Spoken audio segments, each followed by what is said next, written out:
Chapter 934.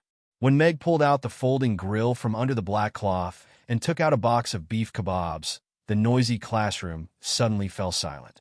Everyone looked at the grill that Meg had set up and the fresh beef in the incubator with peculiar expressions on their faces. They had attended many parent-teacher conferences, but this was the first time they had heard of someone bringing a grill to school. Was he preparing to roast meat for the children? The teachers were also trying hard not to laugh. What was going on? A parent-teacher conference turning into a barbecue event? Mr. Meg. Luna wanted to say something, but stopped. Although she couldn't say what was wrong, she still felt that it was a little strange. Meg also realized that his beef kebabs were a little inappropriate, but since he had already brought them, it would be weird to bring them back. He could only brace himself and say, "Teacher Luna, I prepared some beef kebabs for the children. Can we roast them outside?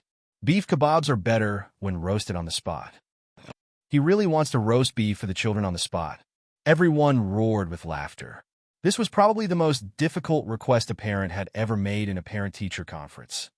Did Mr. Mack misunderstand what I said this morning?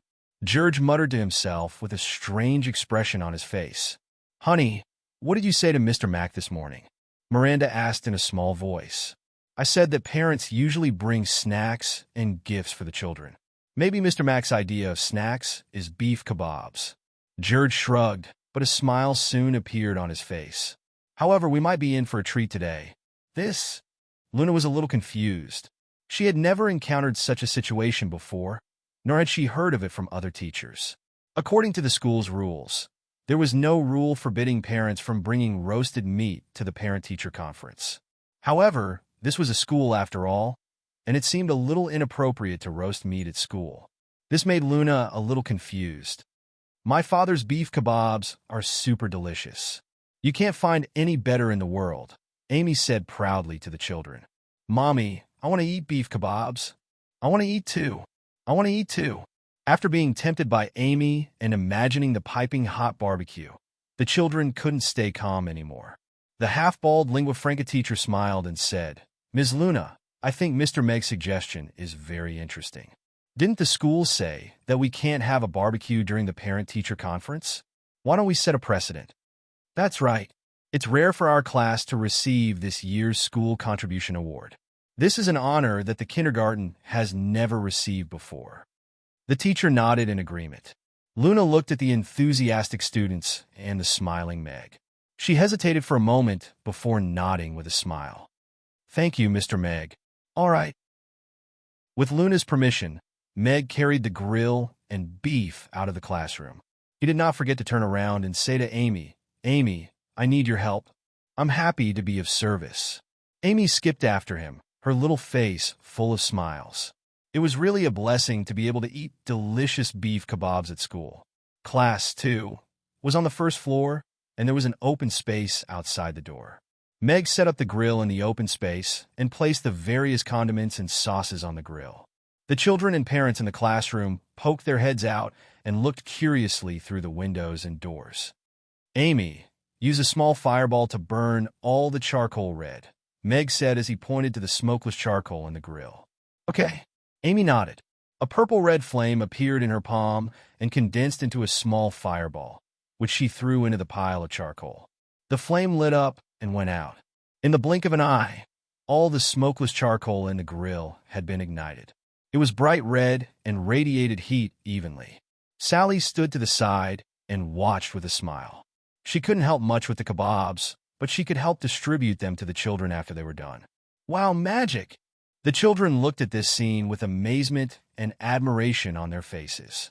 For them, magic was still a distant thing, but Amy could already make a fireball with her fingers. "Very good. Thank you, Amy," Meg said with a smile. Sure enough, it was much faster to let Amy light the fire than to use alcohol or something like that. Moreover, the intensity of the charcoal fire was just right, so it was suitable to be used directly for barbecuing, saving a lot of time. Barbecuing meat directly outdoors is completely unhygienic. Also, we don't know if the source of the beef is clean and healthy. Our children and I will never eat barbecued meat like this. A thin man with slicked back hair and shiny hair wax, who was dressed very well, curled his lips and said, "Yeah, we still have to pay attention to the food we give our children. Our children are never allowed to eat this outside. Even if they eat outside, they have to bring their own tableware. A young woman in a long green dress, sitting beside him, chimed in. She had a chubby little boy in her arms, and her eyes were full of love. I won't eat it. The little boy, Joseph, nodded firmly. He then asked in a small voice, Mother, can I have 3 fried chickens when we go back later? Joseph's parents' words also made some parents concerned.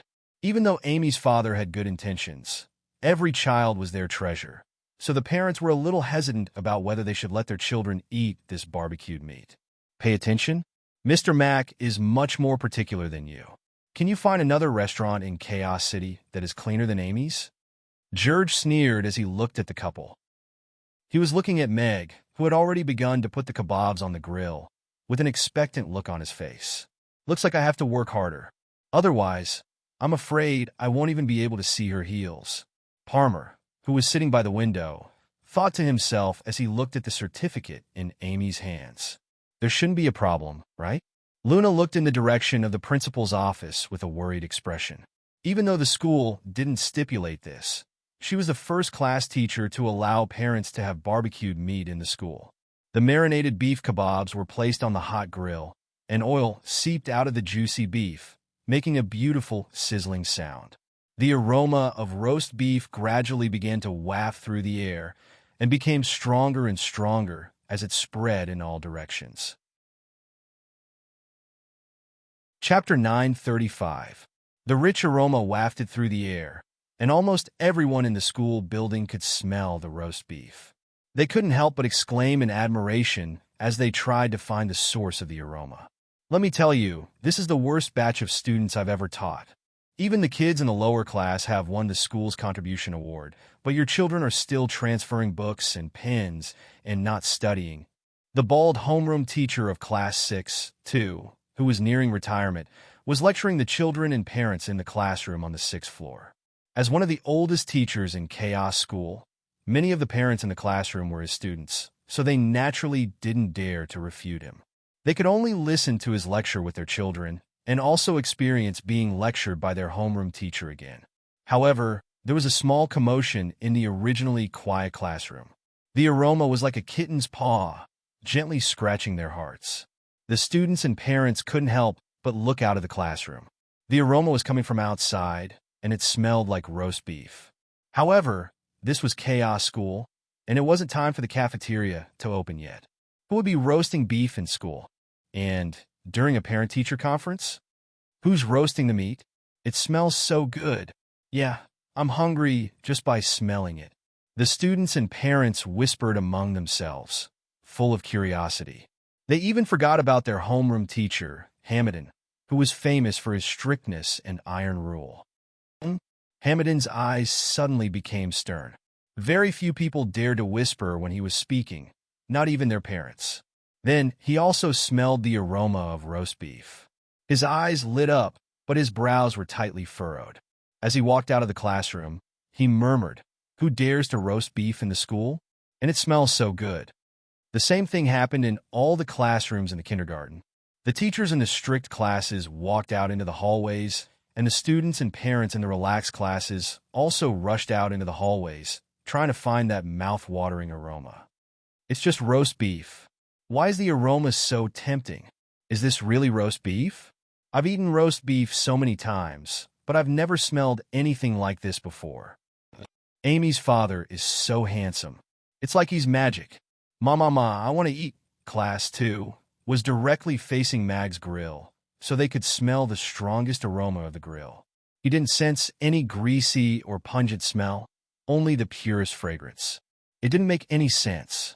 The children and their parents had already fallen in love with him. Looking at the kebabs that Meg was flipping deftly in his hands, they couldn't help but swallow their saliva. The worries in the hearts of the parents were swept away. At this moment, they were thinking about whether they would be able to eat a kebab other than their children. There were quite a lot of kebabs on the grill, and they wondered if one of them would belong to them. At the same time, the parents began to look at Mag in a different light. At first, he thought that it would be a bronze rank player, but he did not expect it to be a king rank player. Gulp, Joseph swallowed a mouthful of saliva as his chubby stomach rumbled twice. He raised his head to look at his mother, who also couldn't help but secretly swallow a mouthful of saliva, and softly said, "Mother, can I take back what I said just now?" This. Joseph's mother glanced at his father, Bevis, and didn't dare to agree. No matter how tempting the aroma is, it's not as clean and hygienic as a proper restaurant. Joseph, as a descendant of nobility, you have to learn to restrain yourself. Bevis looked at Joseph, paused, and said, "If you can resist it, I'll buy you 3 fried chicken today." "Really?" Joseph's eyes lit up, and he immediately nodded his little head and said, "Then I won't eat. I want 3 fried chicken." There it is. The other people in the teaching building finally found the source of the disturbing aroma. Their gazes fell on the grill in front of Meg. They could see the large number of kebabs being flipped in Meg's hands and then brushed with the sauce. The tempting aroma was coming from there. "Oh my God! Someone is actually roasting beef at a parent-teacher conference. This parent is probably crazy, right?" "He's not crazy, but I'm going crazy. Didn't we say we're here for the parent-teacher conference? Why is he torturing me like this?" Everyone was surprised, and they couldn't help but swallow their saliva. "Isn't that little student Amy who won the school's contribution award? It's her. Could it be that the person roasting the kebabs is her father? That beautiful elf sister standing next to her is her mother? She has a beautiful mother and a father who can cook. I'm so envious." Soon, another student recognized Amy, and it caused a new wave of envy.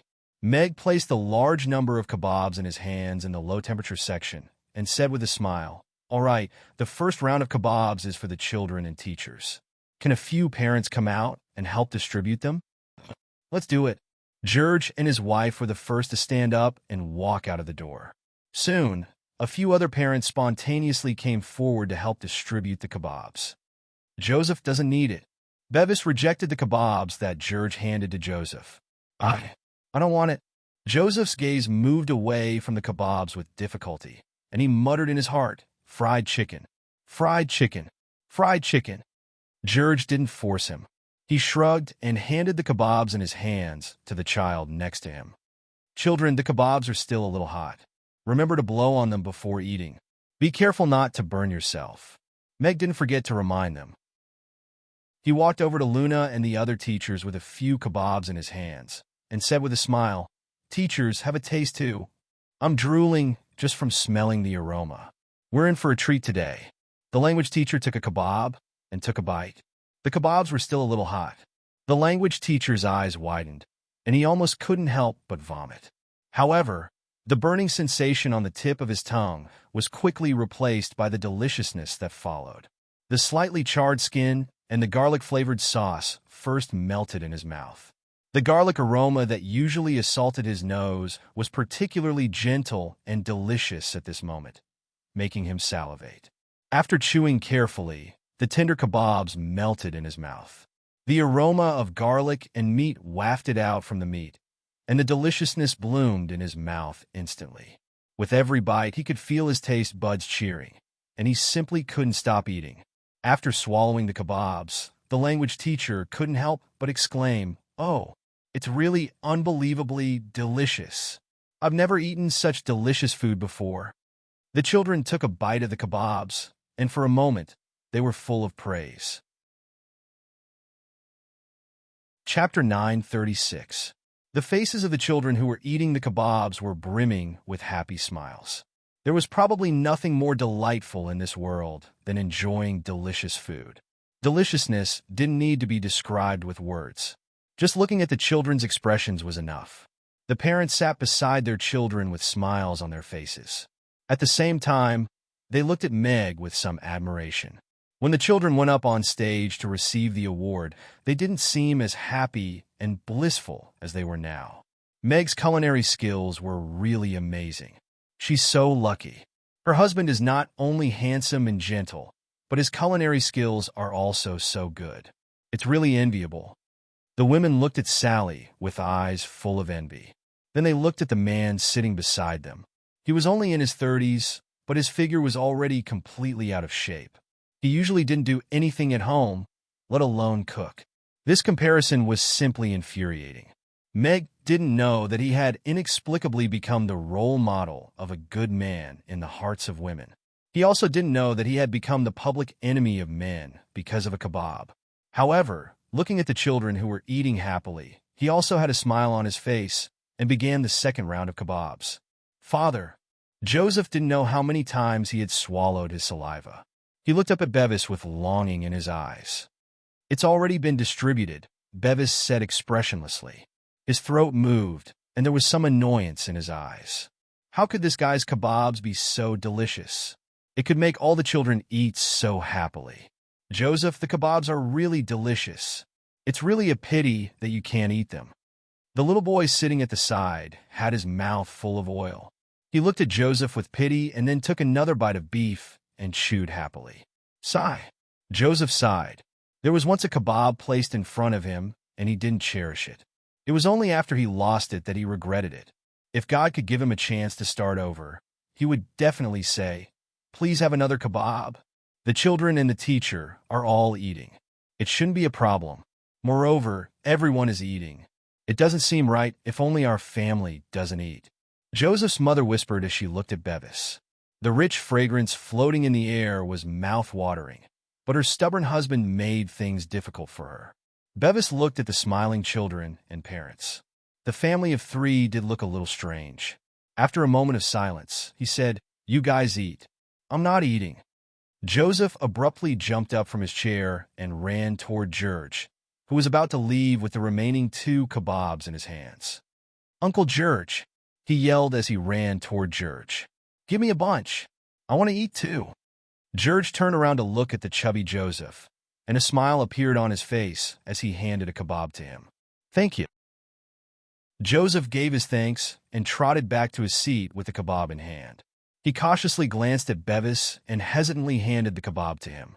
He whispered, "Father, why don't you have a bite first?" "I'm not eating." Bevis refused coldly and turned his gaze to the other side of the window. "You eat it, Joseph." His mother touched Joseph's head and smiled. She then looked at Bevis helplessly. Her husband was good at everything, but he was too stubborn and prideful. Joseph nodded and took a bite of the beef. His eyes lit up as he chewed quickly with his chubby cheeks. The expression on his chubby face became extremely happy and radiant. After swallowing a piece of beef, Joseph exclaimed, "Wow, it's so delicious. I don't think there's anything better than this in the world. Even fried chicken can't compare to it. Looks like it's really delicious." Even Joseph's favorite fried chicken pales in comparison, Joseph's mother thought to herself. Joseph's mother thought to herself as she looked at Mag, who was still grilling beef kebabs with an earnest expression. Both his technique and demeanor exuded a sense of professionalism, and the kitchenware and ingredients used were all quite clean. As such, she began to reevaluate her previous assessment of Mag. Joseph took another look at Bevis and handed the kebab to his mother. He whispered, "Mother, you should try it too. It's really delicious." "Okay." His mother hesitated for a moment, but still lowered her head and took a small bite of the beef. The sauce on the surface of the beef and the delicious gravy instantly awakened her taste buds. She chewed lightly, and the gravy splashed in her mouth, colliding with the sauce and condiments to create an incredible taste. It was as if a thunderbolt fireball had exploded in her mouth, and then turned into countless thunderbolt fireballs. The taste had completely exploded. "Oh!" Joseph's mother's face lit up immediately. Words couldn't describe the taste. It was amazing. She was born into a noble family in Rodu and had tasted many delicious restaurants in Rodu. However, she had never tasted such delicious food. She couldn't help but be immersed in it. Bevis snuck a glance at his wife from the corner of his eyes. His throat moved uncontrollably as he thought doubtfully, "It's just a kebab of beef. Can it really be so delicious? But this aroma is indeed extraordinary. Even Dukas' restaurant can't smell this aroma," Bevis thought to himself. He shifted his gaze away from the kebab in Joseph's hand. "But I've already said those words. I can't eat it now, even if I want to." "This is for the parents. Please distribute it among yourselves," Meg said with a smile as the second round of kebabs was quickly completed.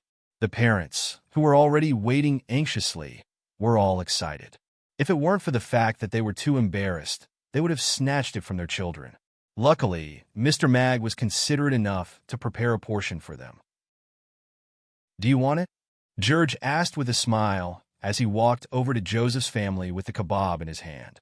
Joseph's mother reached out to take a kebab, and then smiled. "My husband, thank you." Before she could finish her sentence, Bevis had already reached out to take the kebab from George's hand. "Seems like he changed his mind." George shrugged and continued walking forward. Joseph and his mother turned to look at Bevis at the same time. Their expressions were a little strange. "You're right. Everyone is eating. If I'm the only one who doesn't eat, it will seem strange. This is not in line with our humble upbringing.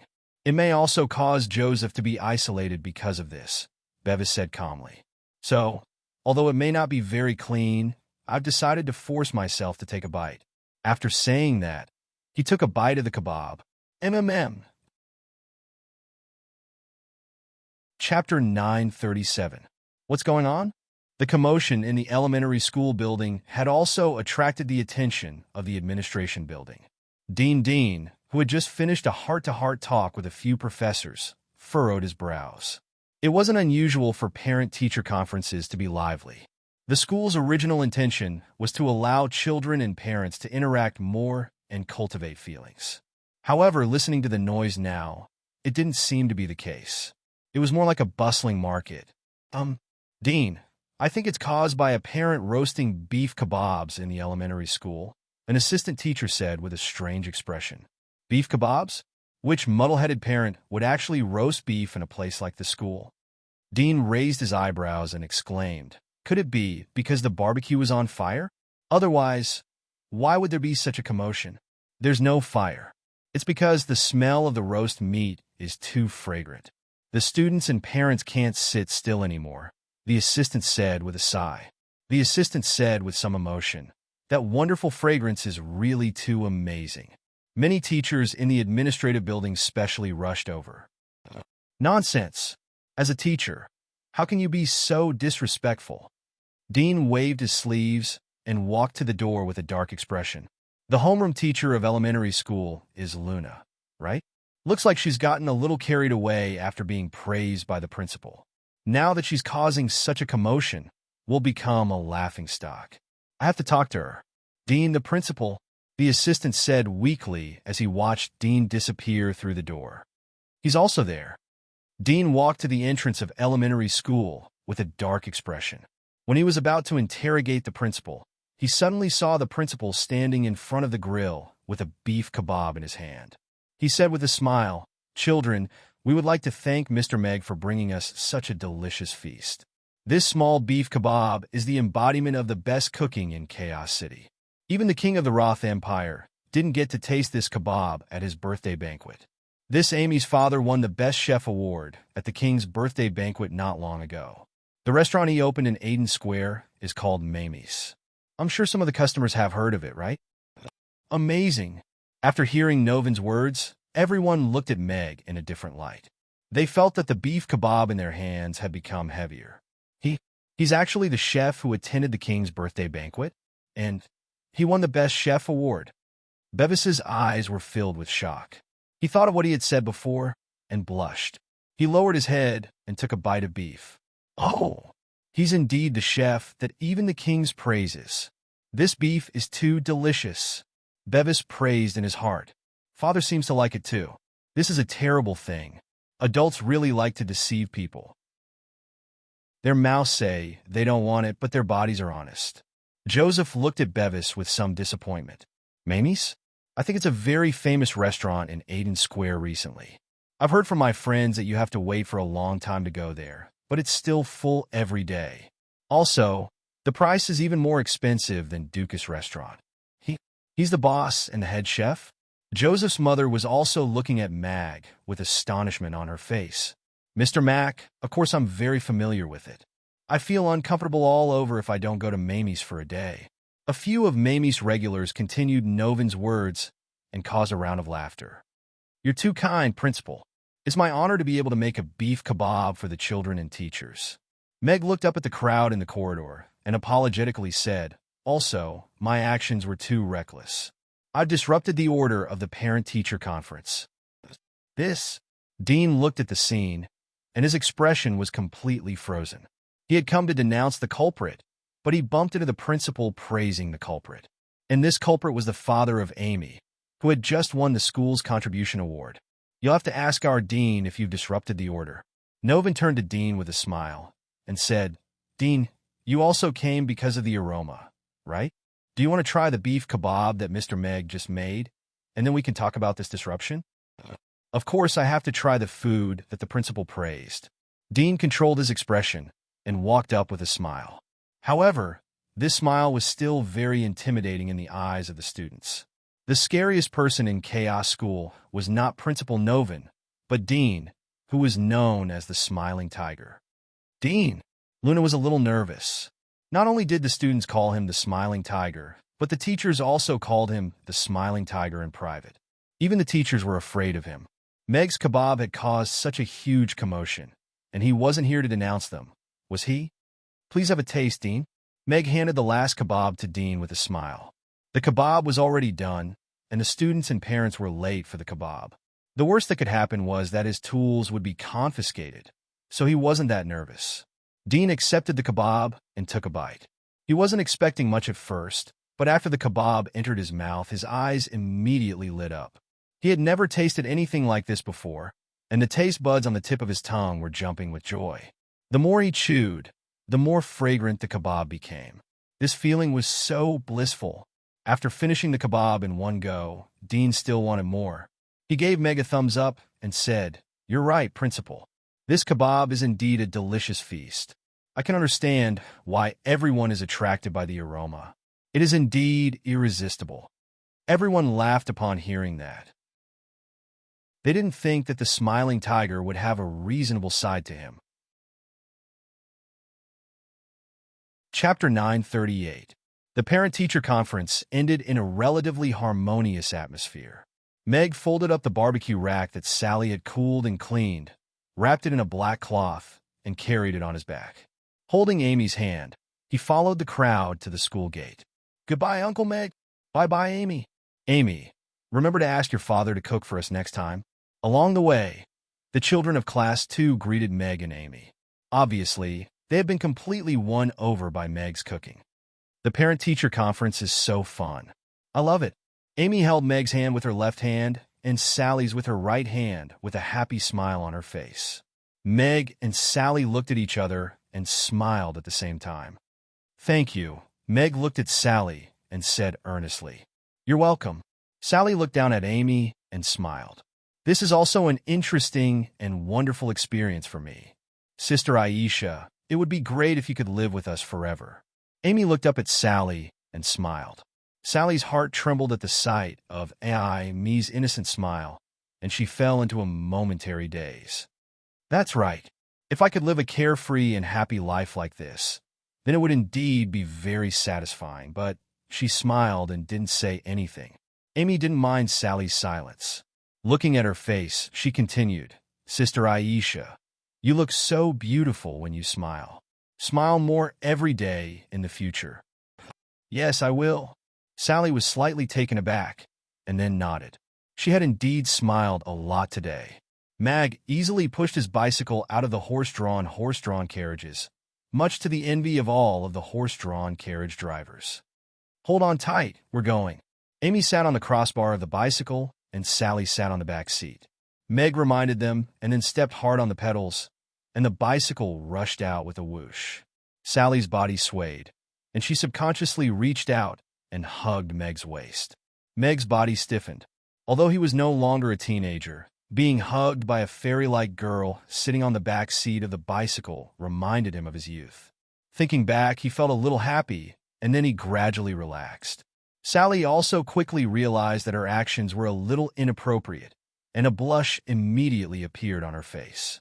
She wanted to withdraw her hand, but she could feel the scorching heat from his abs under his white shirt, as well as the solid back in front of her. After a moment of hesitation, she didn't withdraw her hand in the end. Instead, she gently pressed her face against his back. We're going to leave soon. Perhaps we won't see each other again in this lifetime.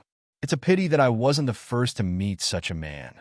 Even if I do meet him now, I still won't be able to stay by his side. Then let's just hug each other tightly for a while." Sally closed her eyes and smiled. The bicycle stopped in front of Amy's, and Sally alighted from it. Her expression had returned to normal, as if nothing had happened. Meg was also at ease. He carried Amy down from the crossbar of the bicycle, opened the door, and carried the bicycle inside. He had to start preparing the ingredients for tonight's dinner. "Did the parent-teacher conference go smoothly today? Aisha, did you really pretend to be Amy's mother? Did anyone see through you?" Yabamiya asked curiously as soon as they entered the door. Babla and Phyllis were also very curious about this. Amy picked up Ugly Duckling with a smile and said, "No, big sister Aisha was very good at acting. I didn't see through you at all, because I didn't have to do anything the whole time." Sally spread her hands and said helplessly, "I got the biggest award in class today. Do you guys want to see it?" Amy ran to the bicycle and took out the big award that she had rolled up. Everyone gathered around curiously and praised Amy again. Meg, who had just changed into a chef's uniform, shook his head with a smile. What a harmonious and loving scene. After entering the kitchen, Mag saw slices of roast duck laid out on the cutting table. They were sliced from left to right in a sequential order, and he could clearly see that there was an improvement. At first, the flaky skin was damaged, and the thickness was uneven. Gradually, he could see that the skin was completely attached to the duck meat, and the thickness of the duck meat gradually became even. By the 10th duck, the thickness of the duck meat was almost indistinguishable. Every piece of duck meat was in perfect condition. It was an amazing skill. Meg looked back at Phyllis, who had appeared at the kitchen door, and said with a smile, 108 slices. Not a single piece of duck meat was wasted. It's perfect. Sigh. The daily life of a hack is indeed enviable. Meg sighed in his heart. He was indeed very envious. In order to master the skill of slicing duck, he had sliced more than 5,000 ducks in the test field for the god of cookery. That was how he had been able to slice a duck perfectly into 108 slices. But now, Phyllis had only used an afternoon to practice on 10 roast ducks, and she had successfully mastered the skill of slicing duck. Comparing oneself to others was simply infuriating. Can I really do it? Phyllis's face lit up with surprise. She even found it hard to believe. Yes, Phyllis. From today onwards, the task of slicing roast ducks will be handed over to you. I believe you have the ability to do it well. Meg nodded. Although he was envious, it was undoubtedly a good thing for the restaurant that Phyllis could master the skill of slicing roast ducks so quickly. I'll do my best. Phyllis looked into Meg's eyes, which were filled with trust, and nodded solemnly. Meg's roast beef kebabs at Chaos School this afternoon had become the biggest joke of the year. Furthermore, Amy had received an exceptional school contribution award, so it had naturally attracted a lot of attention. As a result, the number of customers lining up outside the restaurant had increased explosively, and the line had already begun to circle around the square. Many of the parents who had been brought to tears by the aroma of the roast beef kebabs had brought their wives and children to the restaurant for the sake of tasting the food that had been praised to the heavens by the principal and the dean of students.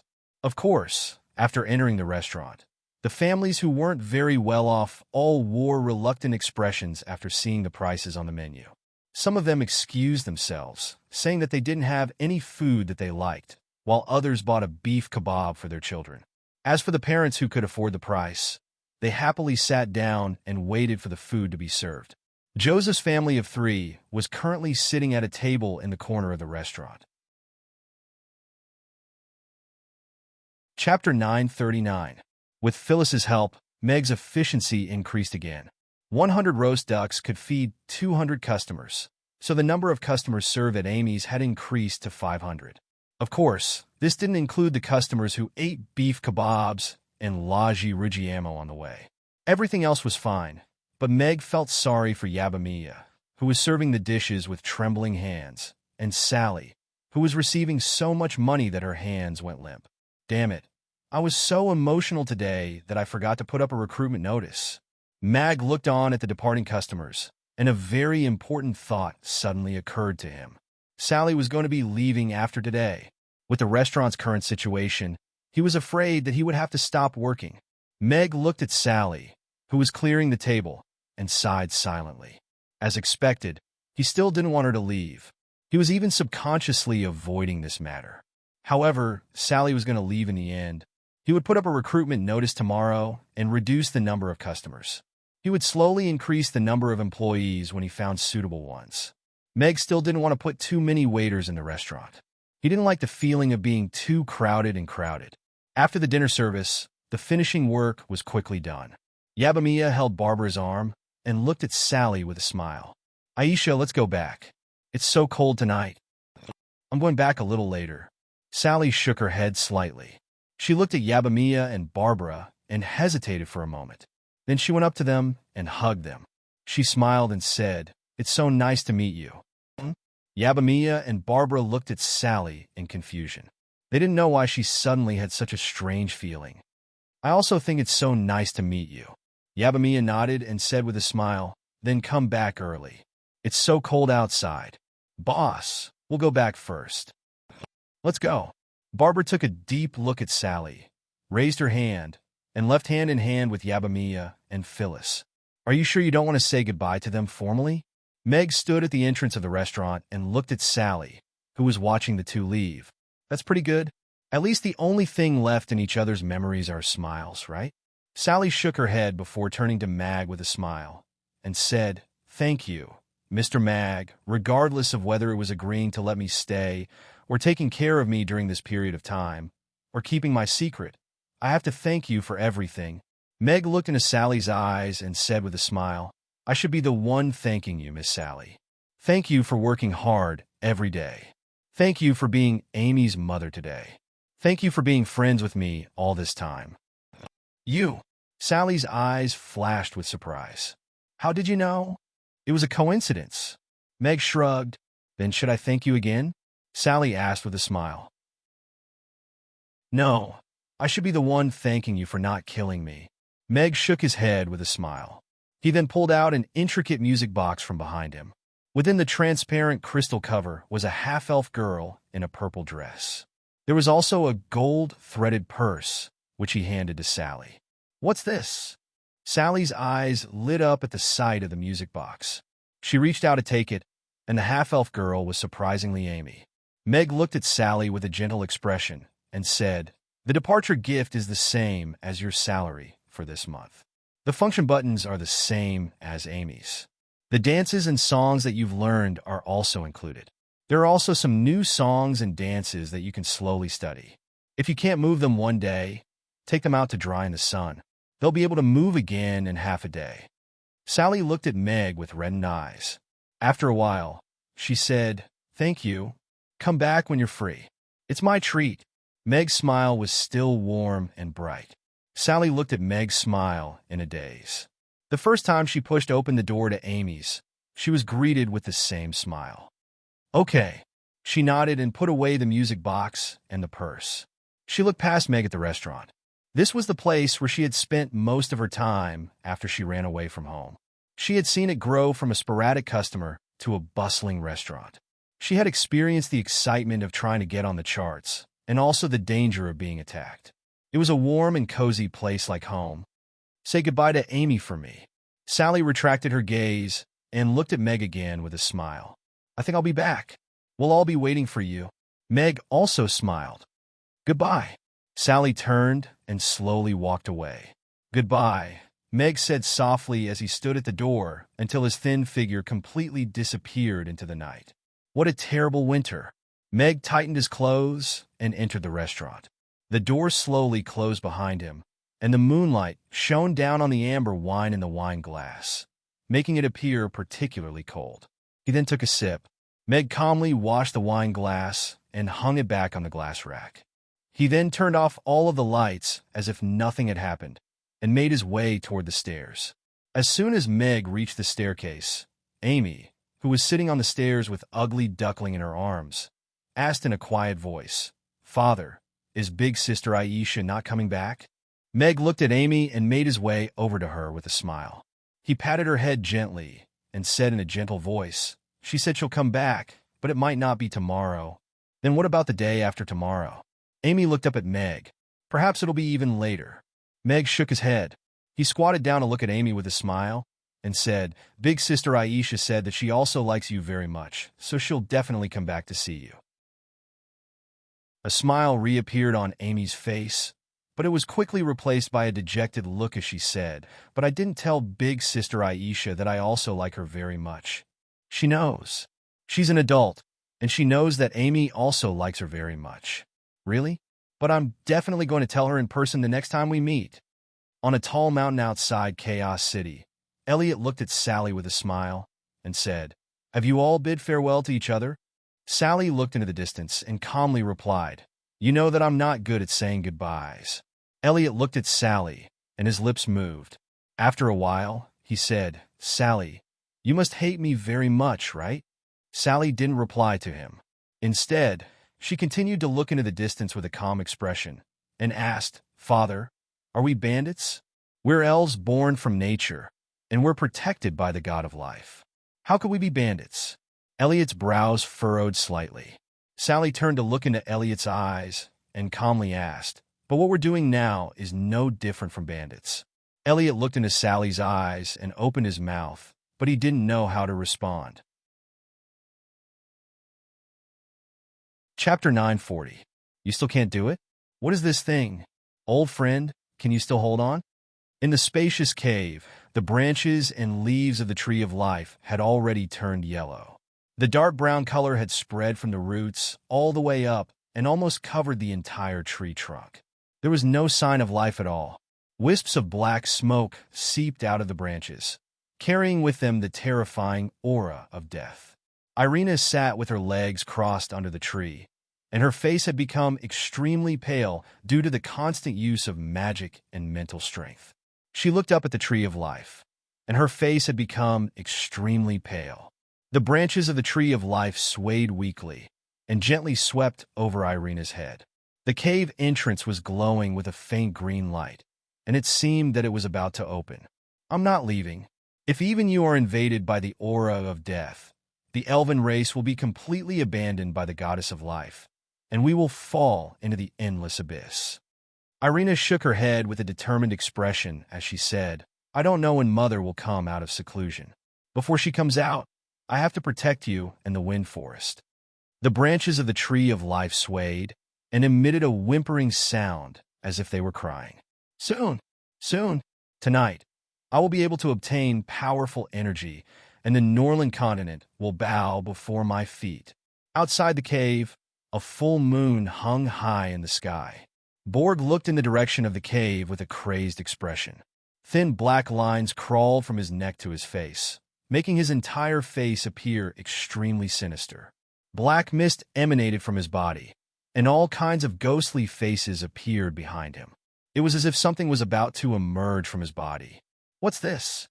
Helena, who was looking at the stars in the starry cave abode, looked in the direction of the tree of life's cave with a bewildered expression. The stars embedded in the ceiling of the cave suddenly flickered, and it was as if a dark cloud had suddenly surged in, causing all the starlight to dim. Helena closed her eyes with a grave expression, and a huge crystal ball that was emitting purplish-golden light slowly rose into the air. It started to spin rapidly in the cave, and the purplish-golden light illuminated her face. This is a very bad omen. The elven race is going to be doomed. It's even worse than the war among species. Helena's face turned pale, and her trembling voice echoed in the cave. Thick black clouds gathered from nowhere and pressed down on the sky above the wind forest. It was so heavy that it was hard to breathe. The elites of the elf tribe raised their heads to look at the heavy black clouds. Their faces were alert, and their hearts were heavy.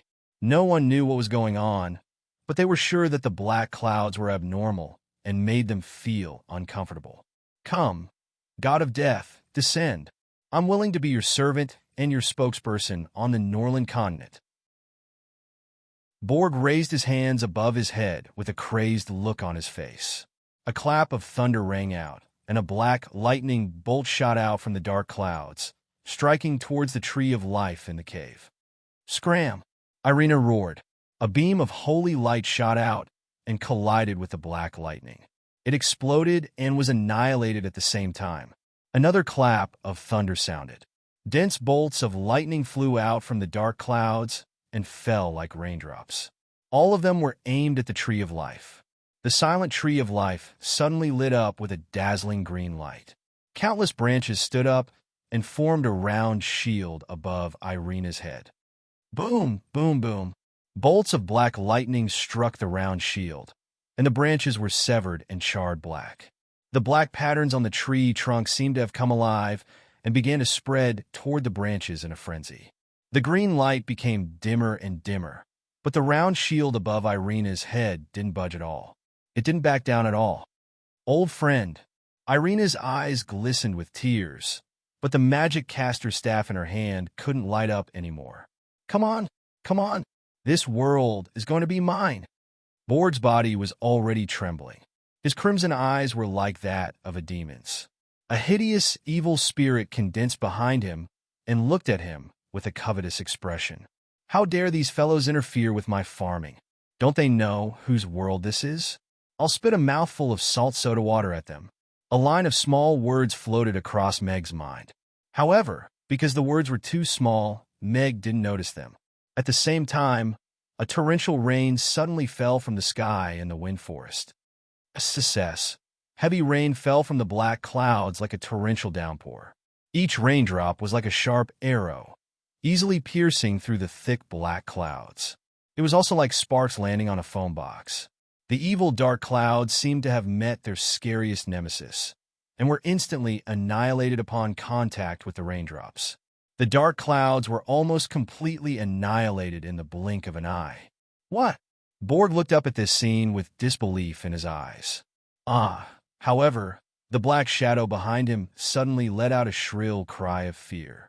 The raindrops landed on Borg's body, and it was like a ladle of water being poured into a pot of oil, making a sizzling sound.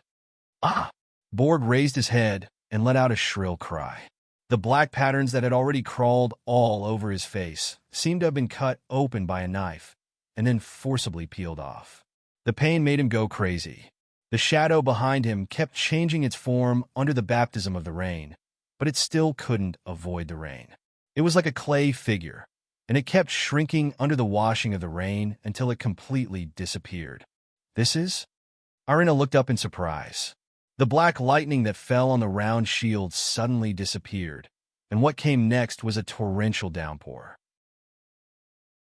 The raindrops fell on the Tree of Life, and the black patterns that had already spread to the paper seemed to have met their scariest nemesis, and were instantly annihilated. Then, the tree trunk, which she and the Tree of Life hadn't been able to resist these days, was rapidly disappearing at a speed visible to the naked eye. The withered branches of the Tree of Life began to recover their green color under the nourishment of the rain. The broken branches regrew, and the almost completely fallen leaves sprouted new buds. The light green light illuminated the cave, and the countless branches swayed slightly, glowing with vitality. This is the god of life manifesting? Irina's eyes were also filled with surprise and joy at the sight of this. The branches of the Tree of Life swayed happily, and spots of green light gathered together and surged toward the weak Irina. The torrential rain gradually stopped. Bord knelt on the ground with a thud, and his body was covered in blood. He looked up at the sky and shouted with indignation, "Why? Why? Just a little bit more, and my plan would have succeeded. Compared to my farming plan, a small matter like invading another world is nothing." A line of words floated across Meg's mind. Chapter 941. It's nothing. I just went to apply fertilizer and sprinkled some non-toxic pesticides. The system's voice sounded in Meg's mind. Meg raised an eyebrow and scrutinized it. Didn't you say that your ingredients are all natural? Why are you using fertilizer and pesticides? This makes me wonder if your ingredients really meet the supply standards and are worth the price. I saved your wife while applying fertilizer. You're not thanking me, but you're actually questioning the safety of my ingredients. You're simply unreasonable. A line of words smaller than an ant floated past, and the system said righteously, "Host, please don't question my professionalism in farming. No one is more professional than me in this matter, including Grandpa Yuan Longping. By the way, aren't you a gourmet system? Meg asked with a complicated expression. Huh. I'm saying that even if it's just a side job, I can still do it to the best of my ability. The most professional, the best supplier of ingredients. Of course, I'm a god of cookery system. But when it comes to planting vegetables, all right, you can shut up now. I'm not interested in farming. Mag cut off the system's words and asked, System, do you have any methods that can allow me to level up quickly? Like fighting monsters or something? I'm not interested in leveling up or fighting monsters, either, the system said proudly. Meg's eyelids twitched as he resisted the urge to complain, and he asked, Then system, how can I level up quickly through farming? Farming is farming. It has nothing to do with leveling up, the system replied calmly. Meg, motherfucker. Host, please mind your manners, the system reminded. Piss off. Meg rolled his eyes and ignored the system.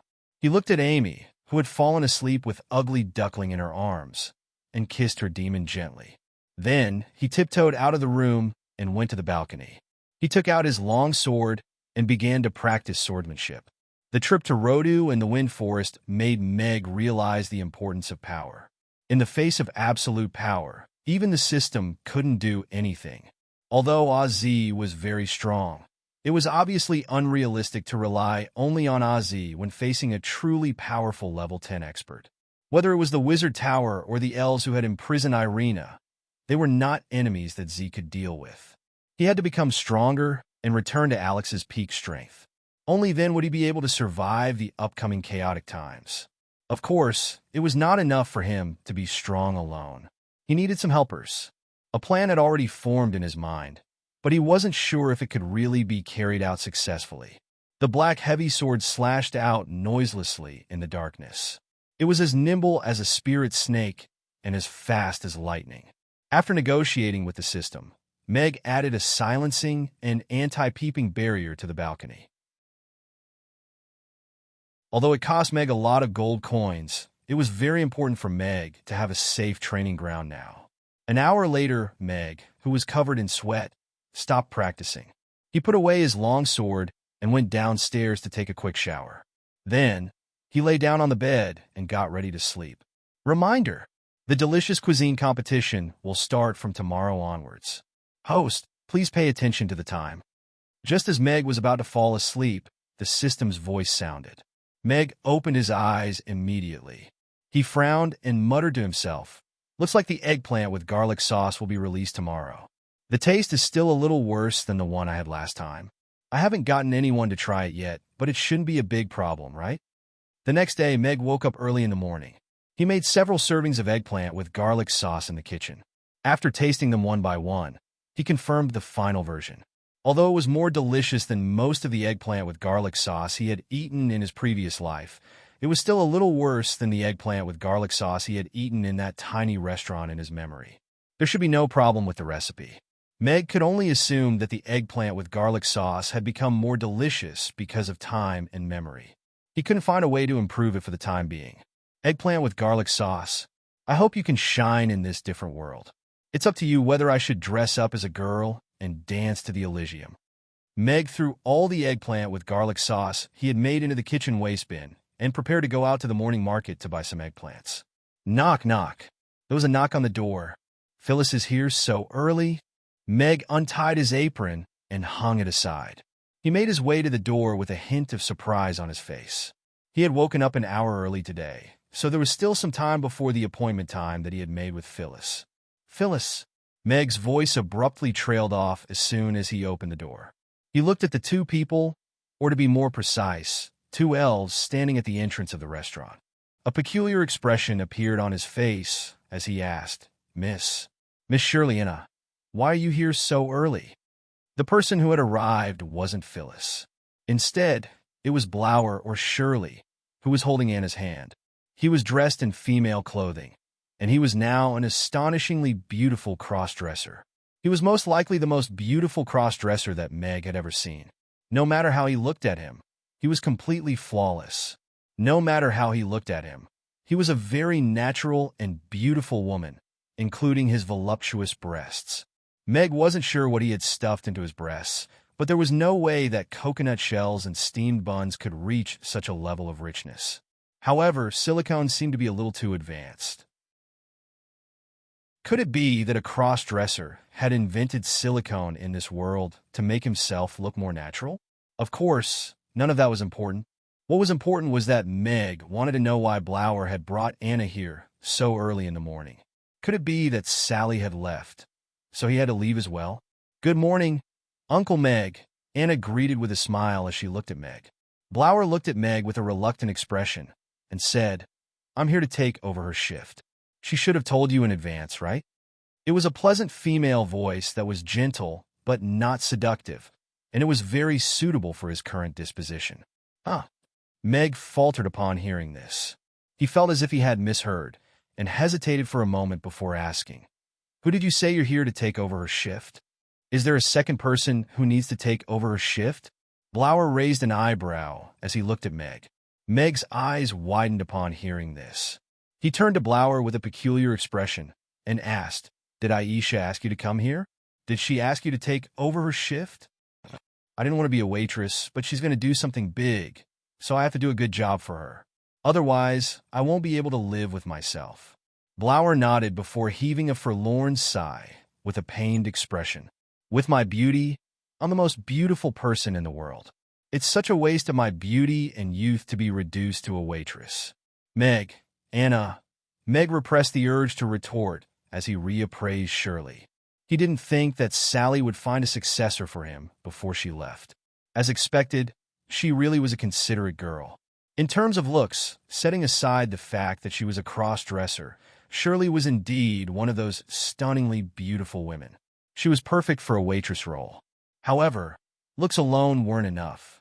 With the current workload in the restaurant, if she didn't have the ability to match her looks, then she would only be a vase in the restaurant. That wasn't what Meg needed. "Mr. Meg, I know I'm very beautiful, but I really have no interest in men." Blower looked at Meg with a calm expression. "I also have no interest in cross-dressers." Meg grumbled internally. At the same time, he discovered that he had indeed lost his composure a little. He averted his gaze from Shirley's fake breasts and turned to Blower with a smile as he said, "I'm very grateful to Miss Shirley for coming to the restaurant at Aisha's request. However, if you want to work at Amy's, then I have to conduct some tests on you to ensure that you have the ability to take on this job." "With my beauty, do I still need to undergo a test? That doesn't make sense." Blower was a little surprised to hear Meg's response. Beauty can be used to make a living, but Amy still needs a very capable waitress, Meg said with a smile. This guy's narcissism was truly speechless. "I hate it when people say that I only have beauty. You can test me to whatever extent you want." Blower looked at Meg with a hint of fighting spirit in his eyes. "Please come in." Meg pushed the door open to allow Blower and Anna in. After closing the door, Meg went into the kitchen and brought out a few bowls and plates of different shapes. He placed them on the table casually before pouring a spoonful of oil onto the bowls, plates, and table. He turned to Blower and said, "Young Mistress Shirley, please clean up these bowls and plates as well as the table in the shortest time possible. I really hate oil stains on my delicate hands, but if that's all, then it's too easy for me." Blower looked at the mess on the table with a nonchalant expression. He took 2 steps forward and waved a hand through the air, upon which all of the bowls and plates on the table fell onto a tray. A green light swept over the surface of the table, and all of the oil stains instantly melted away as if they had encountered their nemesis. A wave of water flowed over the table, and the greasy surface of the table was instantly rejuvenated. "Did you add a plant cleaner to this?" Meg gently ran his finger over the surface of the table and couldn't detect any oil stains. There was also a faint fragrance of plants wafting through the air, and he was very pleased with the cleanliness level. Chapter 942. Is Little Ming a pig? Blower looked at Meg with furrowed brows. This is a very common and basic problem. If the customer is a glutton, then they'll eat even more. As such, it's very important to calculate the results as quickly as possible, Meg explained calmly. This was the beauty of arithmetic in practice. How many gold coins is 800 copper coins? 2 bowls of braised chicken and rice is 1. 1. Blower's brows furrowed as he thought for a long while. He then turned to Meg and splayed his hands open as he said, "So be it. I give up. This is too difficult. This is not a problem that a normal elf can calculate." Right at this moment, Anna raised her little hand and said, "That's a total of 38 gold coins." Huh? Meg and Blower both turned to Anna in unison. "That's right. That's a total of 38 gold coins." Meg nodded with a smile as he looked at Anna. He didn't think that she would be so good at mental arithmetic, even though this wasn't a difficult problem. "No way. Anna, are you trying to embarrass me like this?" Blower's intricate eyebrows perked up slightly, and he suddenly felt a little embarrassed. A smile appeared on Anna's face as she turned to Meg with anticipation in her eyes and said, "Uncle Meg, can I work at the restaurant as a cashier? Can Big Sister Shirley work as a waitress?" "Anna, you want to work as a cashier?" A hesitant look appeared on Meg's face. Anna was only 2 years older than Amy, and she was still in school. Asking her to work at the restaurant as a cashier would be akin to employing a child. Yes. I want to learn how to cook from Uncle Meg and then help out at the restaurant. I still remember the multiplication table that Amy taught me last time, so I won't make a mistake in my calculations." Anna nodded before turning to Blower and whispering, "Also, if Big Sister Shirley works at the restaurant as a waitress, then I'll be alone in the embassy." Blower placed his hand on Anna's head as he looked at Meg and said, "I've already asked Chaos School. If Anna wants to enroll, she'll have to wait until next semester at the very least." A smile appeared on Meg's face. He squatted down and looked at Anna. "If that's the case, then we'll have to trouble our little friend Anna. However, as the restaurant's youngest employee, you'll still receive a salary and benefits." "I don't want money. I just want to learn how to cook from Uncle Meg." Anna shook her head.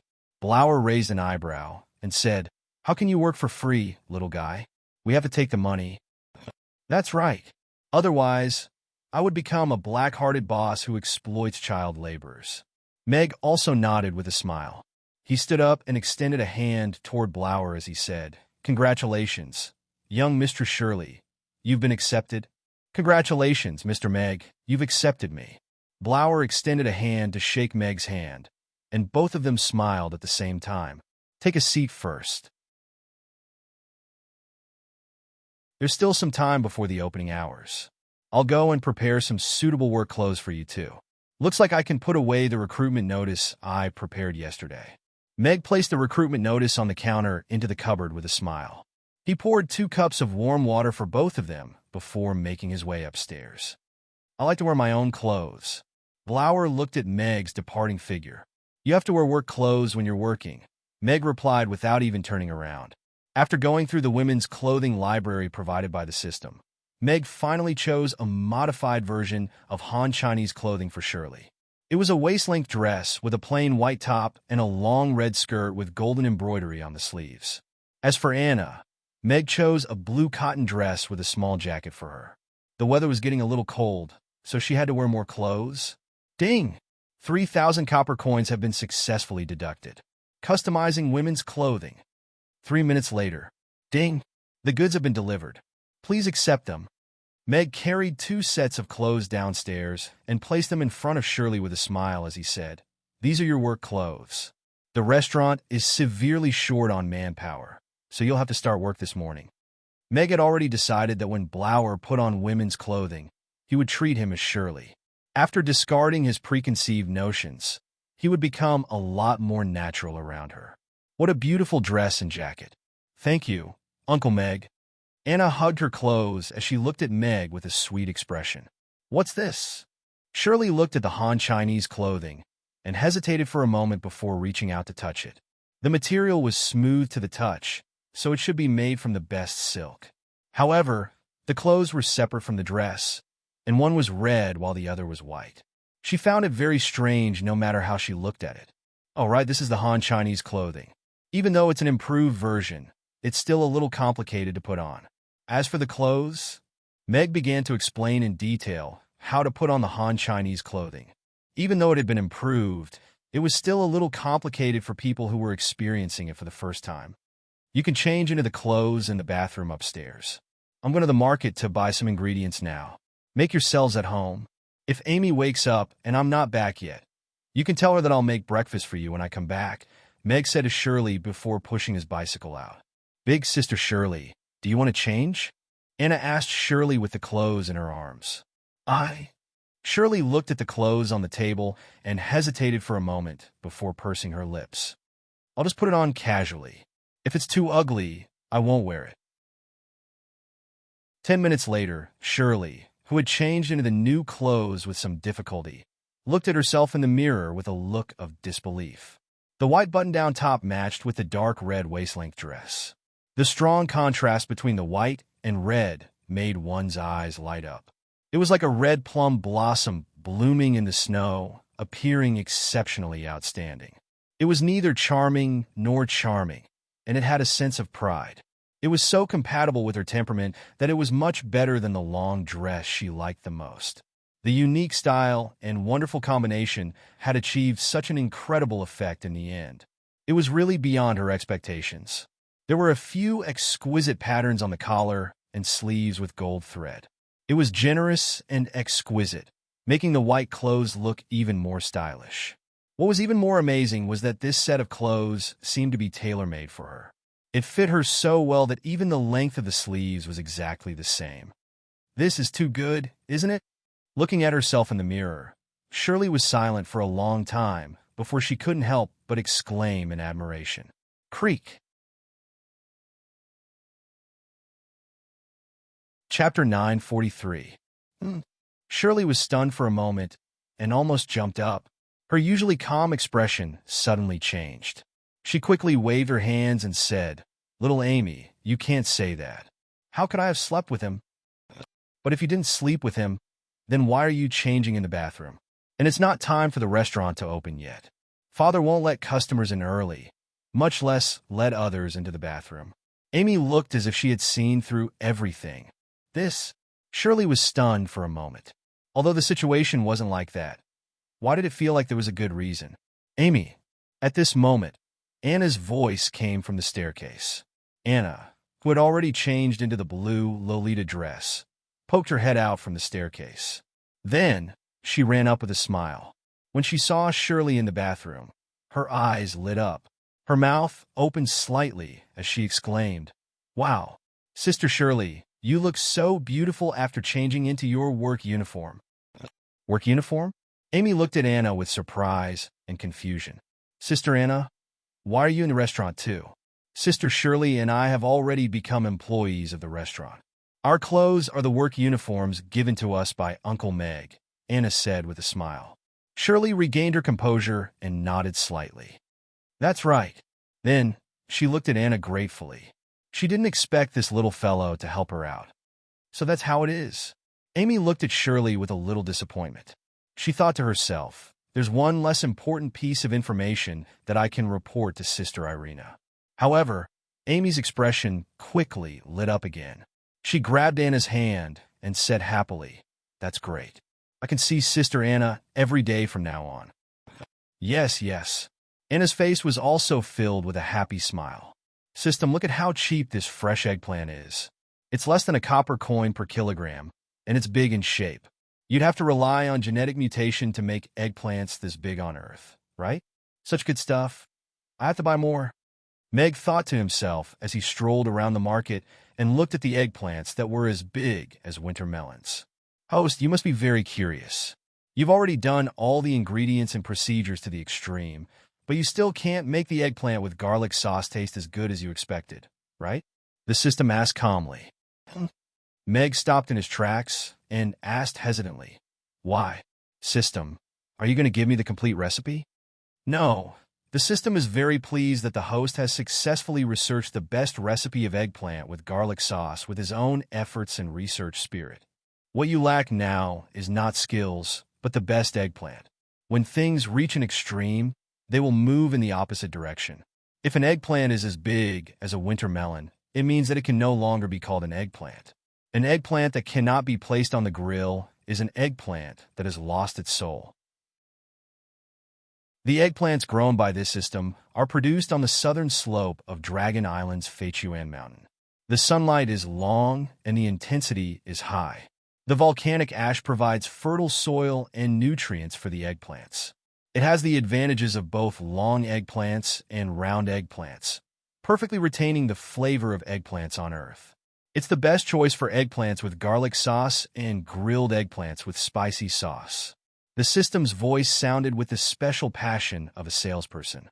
Meg frowned slightly, but still said calmly, "How much are your eggplants?" Excellent eggplants are sold by the roots. The eggplants produced by the system are full of meat and nutritious. How much is one eggplant? How heavy is one eggplant? Meg interrupted calmly, 35 copper coins for one eggplant. One eggplant weighs about 400 grams. The price is clearly marked. No bargaining, the system said seriously. It's too expensive. I've researched this dish myself. You can't control what ingredients I use. I might as well buy the eggplants that cost 1 copper coin per kilo. There's not much difference in taste. Meg curled his lips and walked to the boss without any reluctance. Hey. Host, don't worry. We can still negotiate the price. You've indeed researched this dish yourself. But as a person who wants to become the god of cookery, how can you allow your food to have flaws when you can obviously do it to the best of your ability? The system suddenly became anxious. 30 copper coins for one eggplant. Not one more copper coin. At the same time, you have to give me the right to purchase other ingredients for the eggplant with garlic sauce. Meg's lips curled up slightly. Deal? The system gritted its teeth and said, "Very good." Meg bypassed the vegetable stall owner, who was full of smiles, and walked straight to the entrance of the market. It was naturally the best to be able to get the ingredients provided by the system. The slight flaw in the taste really made Meg feel as if there was a fishbone stuck in his throat. Perfectionists were so pretentious. When he rode the bicycle back to the restaurant, Meg saw a few staff members of the Food Association adjusting the magic screen. It seemed that the new gourmet rankings was indeed going to be online. On the way back, Meg also met Phyllis. The child seat that he removed yesterday had not been installed yet, so Meg gave her a ride. "Thank you, boss." It was the first time Phyllis was so close to a man. When she got off the bicycle, her face was flushed and she even stuttered a little. "You're welcome." Meg opened the door with a smile. He picked up the bicycle and was about to go in. "Miss Sally, has she left?" Phyllis suddenly asked in a small voice. Meg stopped and turned to look at Phyllis. He nodded and said, "Yes, she went back last night." "Okay." Phyllis bit her lip. Her eyes were slightly red. "Don't worry. Everything will be fine." Meg patted her shoulder gently and carried the bicycle into the restaurant. "Princess, are you okay?" Phyllis stood at the entrance of the restaurant for a while. After she calmed down, she opened the door and went in. Phyllis. Shirley, who was holding a glass of water and drinking elegantly, almost spat out the water when she saw Phyllis come in. She choked and coughed until her face turned red. Phyllis, who had just come in, was also stunned when she saw such a beautiful elf and a little elf. The restaurant was not open yet. How did they come in? This is Big Sister Phyllis, also known as Big Sister Bean Sprout. She's in charge of cutting vegetables and slicing the duck. Her knife skills are very good. She's only slightly inferior to Father. Amy introduced Anna and Shirley to Phyllis. She then looked at Phyllis and said, "Big Sister Bean Sprout, this is Big Sister Anna and Big Sister Shirley. From today onward, they will also be restaurant staff." "Hello." Phyllis hurriedly nodded slightly. "Hello, Big Sister Phyllis," Anna greeted obediently. "Hello." Shirley nodded slightly and tried to appear as calm as possible. Although she knew what had happened in the wind forest, meeting Phyllis directly still surprised and frightened her.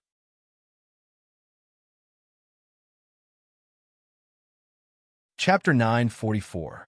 Boss, Aisha is missing. She didn't return to the dormitory last night. When I didn't see her wake up this morning, I knocked on her door, but no one answered.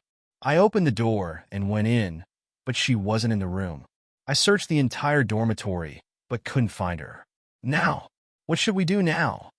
Everyone was getting to know each other when Yabamiya opened the door in a panic and said anxiously. Barbara also pushed the door open and came in. Her hair was a little messy, as if she had just been dragged out of bed. Her face was also full of worry. Meg walked out of the kitchen and said to Yaba Mia and Barbara, "Mia, Aisha didn't go missing. She went home. She only said goodbye to me last night and told me to tell you that if there's a chance in the future, she will come back to visit us again." "She went home? That's good." Yaba Mia heaved a sigh of relief, but a hint of dejection quickly appeared on her face. Her eyes were slightly red as she said softly, "But I haven't said goodbye to her yet." "So, what if she went home?" "It's pretty good." Barbara went forward and patted Mia's shoulder with a relaxed expression. However, there was still a hint of loneliness in her eyes. Meg looked at Mia with a smile and said gently, "Aisha said that she didn't like to say goodbye, so she left quietly. I think she wants everyone to remember her smile." Mia looked up at Meg and nodded lightly. Meg continued with a smile.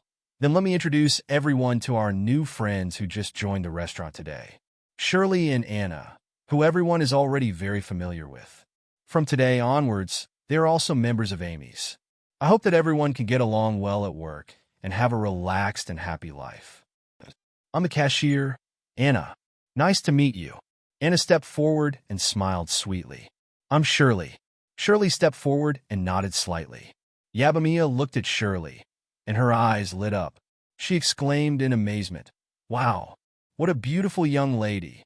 Is this the new outfit that boss prepared for Shirley? So beautiful, so compatible." Shirley was a regular customer of the restaurant. Apparently, she was young Master Blower's sibling, but the two of them always came to the restaurant together. However, beautiful people were always easy to remember, and Yaba Mia naturally still remembered her. Barbara also looked at Shirley in surprise. When she was in the Moon Nation, she felt that she was already pretty enough. After all, she was the eldest princess of the Moon Nation. Everyone who saw her would praise her. But after coming to this world, she found that there were many girls who were prettier than her and Amy's alone, not to mention the beauty she had seen among the customers during this period. Shirley's beauty was otherworldly, especially when she was wearing this special outfit. The contrast between white and crimson made one's eyes light up. In the Moon Nation, she would be regarded as a great beauty. But now, she was working as a waitress at Mamie's. It was really strange. Being a waiter here doesn't seem too bad, Shirley thought to herself with a smile on her face as she listened to everyone's praises. "Little beauty Anna, are you still going to learn how to cook if you become a little cashier?" Yaba Mia asked Anna with a smile. Anna had stayed in the restaurant for a while and learned how to cook from Meg every day, so she was very familiar with everyone. I want to learn how to cook from Uncle Meg and become a chef as good as him. But I will also do my job well." Anna nodded with determination in her eyes. Everyone smiled knowingly when they heard that. This little fellow was very ambitious at such a young age. Phyllis couldn't help but take a few more glances at Anna. She didn't expect this little elf to also want to become a chef. Then, she would have a little companion to learn how to cook with. The melancholy of Sally's departure was quickly washed away by the new members and the process of familiarizing with each other. Shirley was a little narcissistic and a little misophobia, but there was nothing wrong with her personality. She quickly became familiar with everyone, but she was a little quiet. Today's new item, eggplant with garlic sauce. Available starting at noon. Meg wrote a line on the notice board and then asked Yaba Mia to hang it outside the door. Eggplant with garlic sauce? Boss, is the new dish related to fish? Yaba Mia asked curiously. "I like fish. Can we have fish this morning?" Amy's eyes lit up, and she came up expectantly. "You should eat something lighter in the morning, so you can only have it at noon." Meg shook his head with a smile. Although he also wanted to find someone to try the new dish first, eggplant with garlic sauce was still a little oily and heavy due to the way it was cooked. Obviously, it wasn't suitable to eat in the morning. "Okay." Amy was a little disappointed, but she still nodded obediently. "Okay, let's eat." Today is Shirley and Anna's first day at work. If there's anything they're not familiar with, please help them out. The busy opening hours are about to begin. Meg smiled and tapped Amy's nose as he said this to everyone. Breakfast was already laid out on the table. Yangzhou fried rice, rujiamo, and tofu pudding. It was simple and delicious, enough to provide energy for the whole morning. There's no need to worry about such a simple job. Shirley picked up the spoon with a relaxed expression and put a spoonful of fried rice into her mouth. The smile on her face grew brighter. She could eat this delicious fried rice and tofu pudding without having to wait in line. This job didn't seem to be as bad as she had imagined. The job at the restaurant seems simple, but it's much more complicated than you think. Meg didn't forget to give her a warning. Although she was a 7th-tier magic caster, some things couldn't be solved with magic. After breakfast, everyone cleared the table and prepared to officially open for business. Meg looked at Shirley and Anna with a smile and said, "Amy's principle is to provide comfortable service to our customers. We advocate mutual respect and treat every customer equally. No matter what race they are, whether they're rich or poor, as long as they're our customers, we'll treat them equally." Of course, Amy's also has its own bottom line. The service provided by the waiters doesn't include being bullied. As for those unreasonable customers, we can clear them out. You can refer to the precautions at the back of the menu for specific details. "I like the last one," Shirley said as she picked up a menu and looked at it. "What if someone refuses to pay?" Anna asked meekly. Chapter 945. The customers soon found out about the change of service staff at Mamie's. The regulars had a good impression of Sally, who was serious in speech and manner, but swift and elegant interactions. They were a little reluctant to see her leave. However, the new service staff, Shirley, also caused quite a commotion. After all, there was no other elf as beautiful as her in Chaos City. She had become a service staff member at Mamie's and had taken over Sally's job. That was a little consolation. "Mr. Mack, I'm really in awe of you. Can you tell me secretly where you hired your employees? I want to hire a secretary." Harrison went up to Meg and gave him a thumbs up. "When it comes to hiring employees, I always leave it to fate." Meg smiled and turned to walk towards the kitchen. Was he going to say that Yabamia was picked up from the streets, Barbara fell from the sky, Phyrus was brought back from the wind forest, and Shirley was recommended by Sally? That was too flirtatious. Even he was a little embarrassed to say it. Mr. Mack is good at everything, but he's too pretentious when he talks. Harrison sighed. He looked at the chattering in the restaurant and was still very envious. "Help me up. I want to see if Miss Shirley is still as heartless as before. She won't even see me. My lovesickness is killing me," a pale-faced Constantine said weakly in a luxurious horse-drawn carriage. "Master, why do you have to do this?" A middle-aged man who looked like a butler helped him up and helplessly said, "That Miss Shirley doesn't even know that you've been waiting for her at Mamie's every day. You can't blame her for being heartless. This is just one-sided love. She doesn't have any feelings for you." Constantine's expression froze. He turned to look at that butler and said in a trembling voice, You, bullshit. Although I've only met Miss Shirley twice, I've already decided that she's the only woman in my life. No matter what, I must find her and confess my love to her. Otherwise, I'd rather die." "What if she refuses?" the butler asked. Constantine's face turned red, and he said angrily, "Nonsense. How could she possibly refuse? I love her wholeheartedly and wholeheartedly. I'm willing to give up my life for her. How could she reject me? This is absolutely impossible. She will definitely fall in love with me." "Love isn't like that." The butler sighed. With an indifferent expression, he helped Constantine off the carriage. "If I can't see Miss Shirley again, what's the point of living? I might as well die and turn into a butterfly to follow her. Then I'll be able to see her every day," Constantine said with a sorrowful expression. He looked up and saw a woman in a white blouse and a red dress cleaning the dishes through the floor-to-ceiling window. "Miss Shirley." Constantine's eyes lit up immediately, but he blinked again. He pulled the butler with joy and a little panic and said, "Did you see Miss Shirley? Am I hallucinating? Why is Miss Shirley working as a waitress at Mamie's?" The butler looked into the dining room and nodded. "If that beautiful elf lady is Miss Shirley, then you shouldn't be mistaken, master." "That's great. Let's go in quickly." Constantine was elated. He suddenly felt strength in his legs, and he was about to walk toward the entrance of the restaurant. Master, calm down. This is Mamie's. You have to queue to enter. The butler quickly reached out to stop Constantine and gestured with his mouth to indicate the long line at the side. Constantine glanced at the unfriendly customers in the line and calmed down immediately. He almost forgot that this was Mamie's.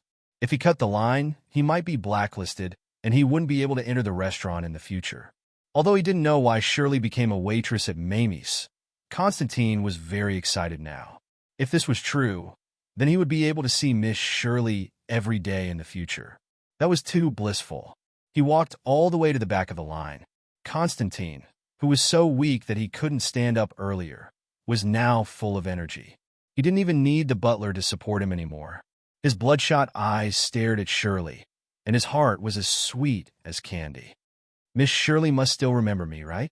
No, she must have missed me so much, just like me. Otherwise, with her beauty and status, why would she become a waitress? It must have been hard on her just to see me.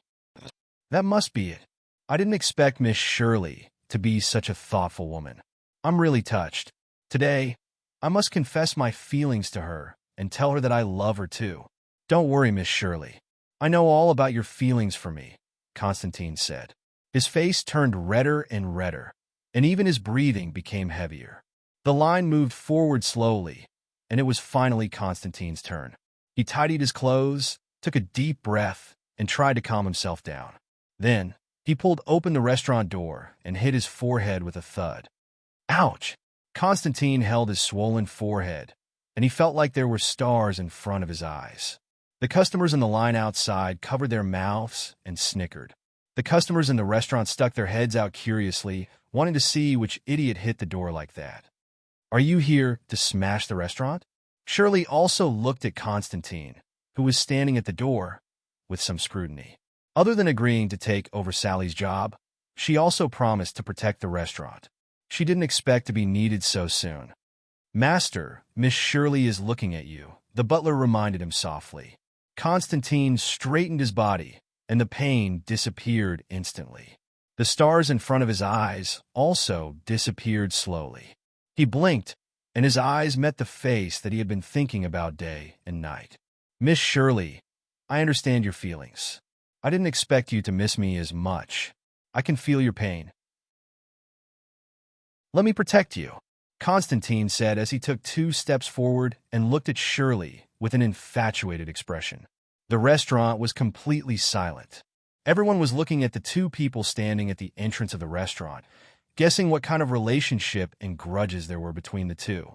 Many people's gossipy souls had already begun to burn. Chapter 946. Critical Hit. Constantine took 2 steps back and looked at Shirley in disbelief. His flushed face turned pale in an instant. If not for the butler supporting him in time, he might not even be able to stand properly. Miss Shirley doesn't remember me? How is that possible? I think of her every day. Doesn't she feel it at all? Did I feed all my love for her to the dogs? Constantine looked at Shirley with a pained expression. He looked like an aggrieved little wife who had been bullied. Shirley frowned. She really couldn't remember who this man who looked like he had a kidney deficiency was. So it's just one-sided love and delusions. A young lady at the side burst out laughing. She thought it was a tragic drama, but it turned into a comedy. The customers who were watching the show also smiled knowingly. They didn't expect this beautiful elf lady to bring so much joy to everyone when she just became a waitress. This was probably the worst confession of the year, right? He didn't even reject it. He just admitted his mistake. Brother, aren't you afraid that she'll take out something bigger than you? In the kitchen, Meg glanced at Constantine and sighed in his heart. He pitied him. Shirley is really popular. Someone confessed on the first day of work. Yabamiya said softly with a smile. That uncle is too ugly, Barbara said with disdain as she glanced at Constantine. Shirley continued to clear the table. The plates landed on the tray lightly. She waved her hand gently on the table, and a green light swept across. A stream of water flowed over the table and chairs, and the table and chairs were as clean as new. Master, wake up. The most important thing now is to maintain your poise, the butler said calmly as he held Constantine's hand. Constantine's eyes gradually regained some life. He looked at Shirley, who was about to leave with the tray, and quickly forced a smile. Miss Shirley, I was just joking. We haven't seen each other for a long time. I didn't expect you to have forgotten me. Then, let me introduce myself again. I'm not interested. Shirley didn't even look at him. She turned around and walked towards the kitchen. Constantine's mouth was agape. He looked at Shirley's back view without any reluctance. His heart felt stifled. What a pitiful man. Actually, his looks are not bad. Isn't he our Chaos City's famous eligible bachelor, Constantine? He has more than 10 gem stores under him and is rich in wealth. He is a veteran in the field of love and has never failed. I didn't expect to be rejected here. You have to pay for what you've done. If the girls who were fooled by him back then knew that he would have a day like this, they would definitely laugh like crazy. The guests looked at Constantine and whispered among themselves. Some of the guests who knew Constantine began to reveal some of his past to satisfy their curiosity for gossip. Master, should we leave or stay? The housekeeper asked softly. He looked at Constantine worriedly. Although he didn't have high hopes for Constantine, he had watched him grow up. He couldn't bear to see him getting thinner day by day. Why are you leaving? I'll be wherever Miss Shirley is. Constantine plopped his butt on a chair at the side and laid his head on the table. He looked in the direction of the kitchen in a daze and said weakly, Also, I'm starving to death. Hurry up and order me a Yangzhou fried rice and a braised chicken and rice. Master, are you finally going to eat? Constantine was elated. He quickly gestured for the waiter to come over and take his order. It doesn't matter if it's a temporary failure. As long as I continue to work hard, I believe Miss Shirley will be touched by my sincerity one day. I've already decided that she's the one for me. If I can't marry her, I'd rather be alone for the rest of my life, Constantine said with determination. Destined to be alone for the rest of your life. Then, Meg saw 3 big colored words appear above Constantine's head. System, you're a little naughty. Meg raised his eyebrows and couldn't help but chuckle. The Yangzhou fried rice and braised chicken and rice were quickly served. Constantine, who hadn't had an appetite for food for a few days, had a great appetite. It didn't take long for him to finish the fried rice and braised chicken and rice. He was no longer listless, and his face was glowing again. Mr. Mac's food is not only delicious, but also invigorating. It's amazing, Constantine exclaimed in admiration. Constantine praised. He looked at Mag in the kitchen and thought to himself, You even helped me find young Mistress Shirley. When I get young Mistress Shirley, I will definitely give you a big red packet. Bill, Constantine said with a snap of his fingers. Anna walked over and looked at the plate in front of Constantine. She thought for a while and said, A braised chicken and rice, a Yangzhou fried rice, and a savory tofu pudding. That's 16 gold coins in total. The extra is your tip. Keep the change. Constantine took out 2 dragon coins and handed them to Anna with a smile. He glanced at Shirley and walked to the door without any hesitation. The biggest mistake in wooing a girl was pestering her. That would only make you seem worthless and make the girl hate you. You wouldn't be able to get a girl like that, especially a beautiful girl. As a veteran in the field of love, Constantine, who had calmed down, started to return to his hunting instinct. He already knew how to capture this thorny rose. Good, gentlemanly manners, coupled with a rich appearance, were the ultimate essentials for him to be undefeated in the field of love for many years.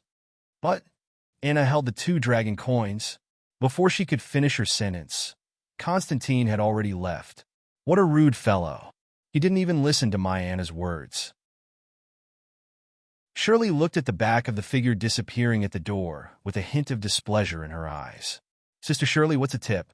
Why did he give me a tip? How should I deal with it? Anna asked Shirley in confusion. That fellow is probably too arrogant. You can ask Mr. Mac how to deal with it. Shirley gestured in the direction of the kitchen. Uncle Meg, that uncle spent a total of 16 gold coins, and then he left after giving me 2 dragon coins. He said the rest would be my tip. How should I deal with it? Anna asked Meg as she ran to the kitchen door. Chapter 947. The morning service passed by without any hiccups.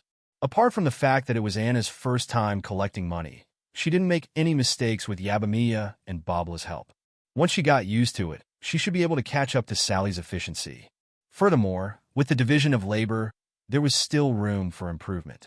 Thank you for your hard work. Meg smiled as he looked at Shirley, who was slumped on the table without caring about her image after cleaning the entire restaurant. He placed a glass of warm water in front of her gently. I didn't expect such a simple task to be so tiring after repeated hundreds of times. This is not something an elf should do. Shirley looked at Meg through the transparent glass with a hint of resentment. Uncle Meg has to cook so many delicacies for all the customers alone. That's the most tiring, Anna said as she held the glass of water and shook her head. She looked at Meg with adoration. Good girl. Meg patted Anna's head with a smile. This little one's words were so warm that even he had the urge to give her a tip. Anna smiled obediently like a kitten. Shirley, who was slumped on the table, suddenly sat up. She looked at Meg warily, and then said with a relaxed expression, Is it tiring? I don't think so at all. This is a piece of cake for me. Big sister Shirley is awesome too, Anna said with a smile as she turned to look at Shirley. Shouldn't I be awesome? Shirley said matter-of-factly, but she couldn't hide the smile in her eyes. Yes, Shirley's magic is also very powerful. The restaurant is as clean as Aisha's cleaning. Yabamiya agreed wholeheartedly. She looked at Shirley with envy. If only she knew magic too. Meg said with a smile, It's free time from now until 11 p.m. You can arrange the time however you want. We'll have lunch around 11 p.m. If you want to have lunch, you have to come back earlier. Then I'm going to the ice cream shop. Anna, Shirley, do you want to come over and play for a while? Mia asked Shirley and Anna as she took off her apron. I want to learn how to cook with Sister Phyllis and Uncle Meg, so I won't go with Sister Mia. Anna shook her head. Shirley stood up, shook her head, and said, I'm going somewhere. I'm not going either. After everyone left, Meg began to instruct Phyllis and Anna. Phyllis continued to learn how to make beef kebabs. After a few days of practice, her beef kebabs were starting to look good, but they were still far from perfect. However, when it came to mixing sauces, she was extremely talented. She could perfectly mix all 3 flavors of sauces. In terms of control, she was indeed very talented. Anna, on the other hand, continued with the unfinished lessons. The little girl did not have any experience in cooking, so Meg asked her to start with knife skills. After she had a solid foundation in knife skills, she could start with other skills. Ding! Congratulations, host. As you have taken in 2 disciples, you have triggered the Good Teacher badge and obtained a chance to teach a disciple. After using it, the other party will enter the test field for the God of Cookery in their sleep and obtain a trial opportunity. At this moment, the system's voice suddenly sounded. Meg raised his eyebrows.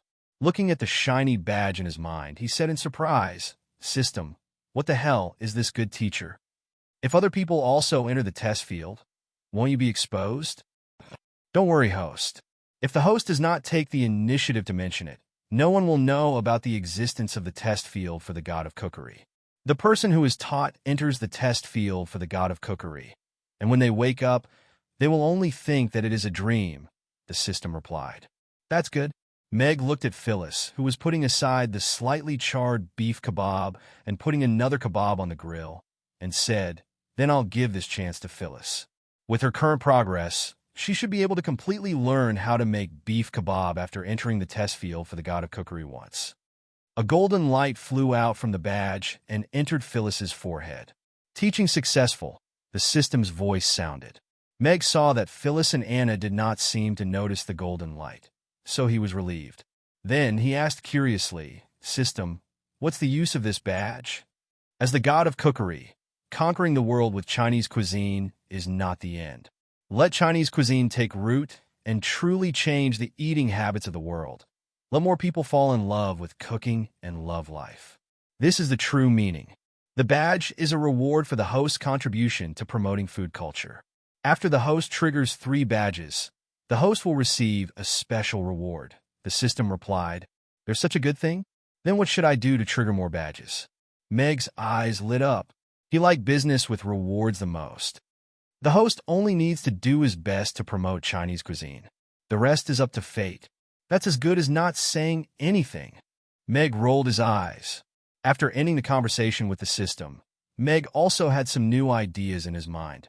As the system said, if he was the only one in the world who could cook Chinese cuisine, although diners would flock to him like a flock of ducks, after 100 years, there would no longer be Peking duck and Laji Rujiamo in this world. How lonely that would be. Meg sighed silently. The feeling of being able to decide the height of food culture in the world was really cool. As for the matter of opening the menu, he was not stupid. How could he do such a stupid thing when he had not earned enough money? Meg was in a good mood. He made himself a cup of tea and leisurely oversaw the work on the side. At this time, there was a knock on the door. Mag opened the door with a teacup in his hand. Shear, who was wearing a red windbreaker, was standing at the door with a balding middle-aged man who was wearing a pair of thick spectacles with a black briefcase under his armpit. He was wearing a pair of thick, large-frame glasses. "Mr. Meg, there's something I want to talk to you about. I wonder if you have time now?" Hill looked at Meg and said with a smile. Meg's eyes stayed on the windbreaker on Hill for a while. Wasn't this the windbreaker he gave to Gloria? It seemed that Gloria had already started selling it. The style was very proper, and the workmanship was very fine. When worn on Hill, it looked very neat and added a bit of momentum. "Of course, please come in." Meg stood aside with a smile and nodded slightly to the balding middle-aged man. Hill entered the restaurant and glanced at Phyllis and Anna in the kitchen. He then pointed to the man beside him and said, "Let me introduce you. This is Burrell, the chief engineer in charge of the steam locomotive project." "Hello, Mr. Meg. It's a pleasure to meet you. You are an admirable genius designer." Burrell stepped forward and shook Meg's hands with both hands. His eyes were full of admiration. "It's a pleasure to meet you, too. Please sit down." Meg smiled and nodded. This uncle looked a bit like his university tutor. It was quite amiable. Chapter 948. So fast. Meg looked at Hill in shock. He had just handed the final blueprint to Hill before he went to Rodu, and it had only been half a month since then. Yet Hill had already built the first steam locomotive and even carried out the preliminary tests. This was simply godlike speed. "We hope to open up a route from Chaos City to Vic Mountain before the negotiations begin in 3 months' time and complete the route. If there are no problems with the tests, the steam locomotive and the rails will enter the stage of mass production. The bank and the city lord's castle are very determined." Hill nodded with a smile. Meg pondered for a while.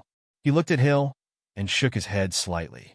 "I'm afraid it's not an easy task to build a railway that's hundreds of kilometers long from nothing in 3 months. Just the construction of the rails is a huge project, not to mention the topography required to lay the rails. Although I acknowledge the ability of the city lord's castle and the financial power of Buffett Banks, I have to remind Miss Hill that the railway is a livelihood project. The safety and reliability of the railway concerns the lives of everyone on the train. You can't be too perfunctory just because you're in a rush." Although he didn't know much about politics, he roughly understood why Shear was so anxious to complete the opening of a section of the railway before the negotiation of the peace agreement began. This was to increase the bargaining chip on the negotiation table between Chaos City and Buffett Banks. When it came to a financial group like Buffett Banks, the rise and fall of a country or a city wasn't enough to decide. However, stability and peace were the most important factors in the bank's business. Once the Norland continent descended into total chaos due to war, Buffett Banks wouldn't be far from collapsing. Chaos City was born after the war ended. If war resumed, it would be in a very awkward position and might even become the target of public criticism. Although Chaos City's power had been increasing in the past 100 years, it was still just a city and couldn't compete with the other races. Furthermore, Chaos City was founded on peace, so it naturally wouldn't want war to resume. To a large extent, the introduction of the steam locomotive was to calm the other races down and see the possibility of racial integration. However, Meg was still an engineering man at the end of the day.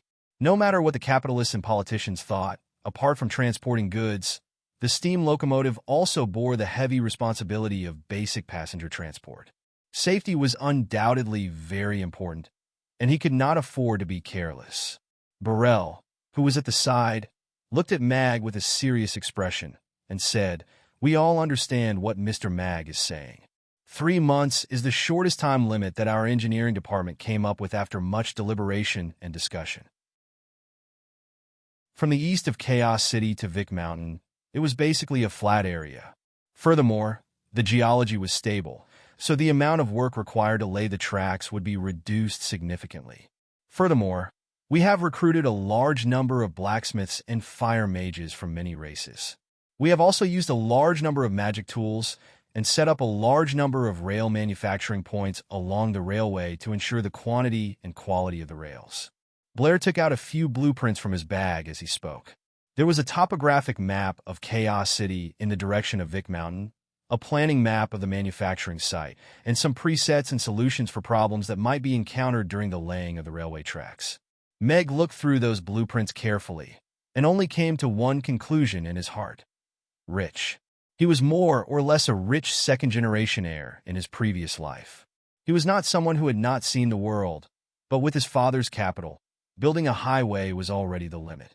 It was impossible for him to use so much manpower and material resources to build a railway on a barren plain in less than 3 months under the conditions of a completely backward heavy industry, using fire mages and dwarven blacksmiths as coolies. To be so rich, other than the national wealth, Meg could not imagine that Buffett Banks, a financial group, would dare to play like this. If the hill was not out of her mind, then Buffett Banks' wealth was a little more exaggerated than he had imagined.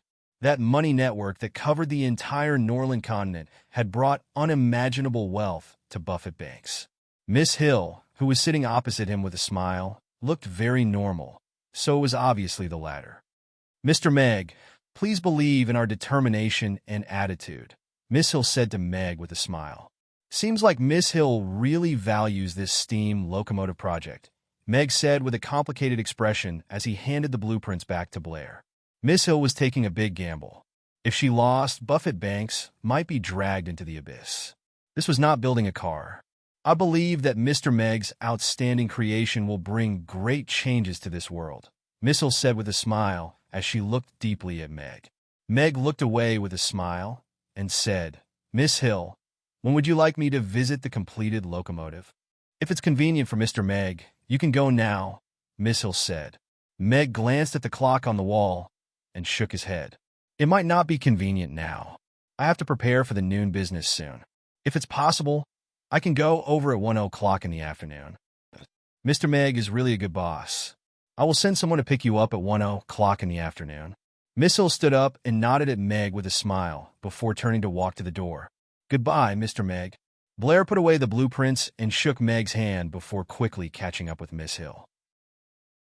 Technology can indeed speed up when it meets a huge amount of money. Meg looked at Miss Hill's back and sighed silently. With Miss Hill's push, this world would enter the age of steam soon. Meg was not sure whether this was good or bad. After all, this was a world of swords and magic. The experience on Earth was not applicable. However, one thing was for sure. If the railway to Vic Mountain was really completed in 3 months, it would definitely have a certain impact on the upcoming peace talks. As one of the leaders, Buffett Bank would also be tied to Chaos City and would have the opportunity to stand on the negotiation table with all the races. Satisfy all the requests from the engineering department. Is there a conclusion to the negotiation between the city lord's castle and the goblins? Miss Hill asked the secretary sitting opposite her after she got on the horse-drawn carriage. "The news just came back. The negotiation has basically been finalized. Due to the possible turmoil and the long-standing wish of the elves and the forest trolls, the goblins are willing to form an alliance with Chaos City. They will also open up the various underground mineral resources to us and Chaos City," the secretary said with a nod. "Very good." Miss Hill nodded. She lifted a corner of the curtain and glanced at Amy's. "Come and fetch Mr. Meg to the construction site at 1 o'clock in the afternoon." Chapter 949. Derek was one of the senior reviewers of Rhoda's Gourmet magazine, and was also recognized as the #1 vegetarian reviewer in the culinary world. As a vegetarian, Derek focused on vegetarian reviews, and was the favorite reviewer of vegetarians. He was an expert in this field, At Robert's invitation, he specially came to Chaos City from Rodu to do a vegetarian review and ranking for the completely revised delicious cuisine rankings. Derek had lived in Chaos City for a period of time when he was young and was friends with Old Lori despite their age difference. It could be said that he was influenced by Old Lori when he was young, and that was why he embarked on the path of being a food reviewer. When Old Lori created the delicious cuisine rankings, he had also participated in it for a period of time, so he had some feelings for it. It was also because of this that he agreed without much thought when Robert approached him this time. However, he didn't have high expectations before coming over. Chaos City's culinary atmosphere was very different from Rhoda's because it lacked a strong foundation and innovative chefs. Although he hadn't been to Chaos City for close to 20 years, he had tried a few restaurants according to the Food Association's list this morning. Just as he expected, there weren't any vegetarian dishes that could make his eyes light up. There were also many restaurants that had meat as their signature dishes, but their attitude towards vegetarian dishes was almost perfunctory. This made his meal a little unpleasant.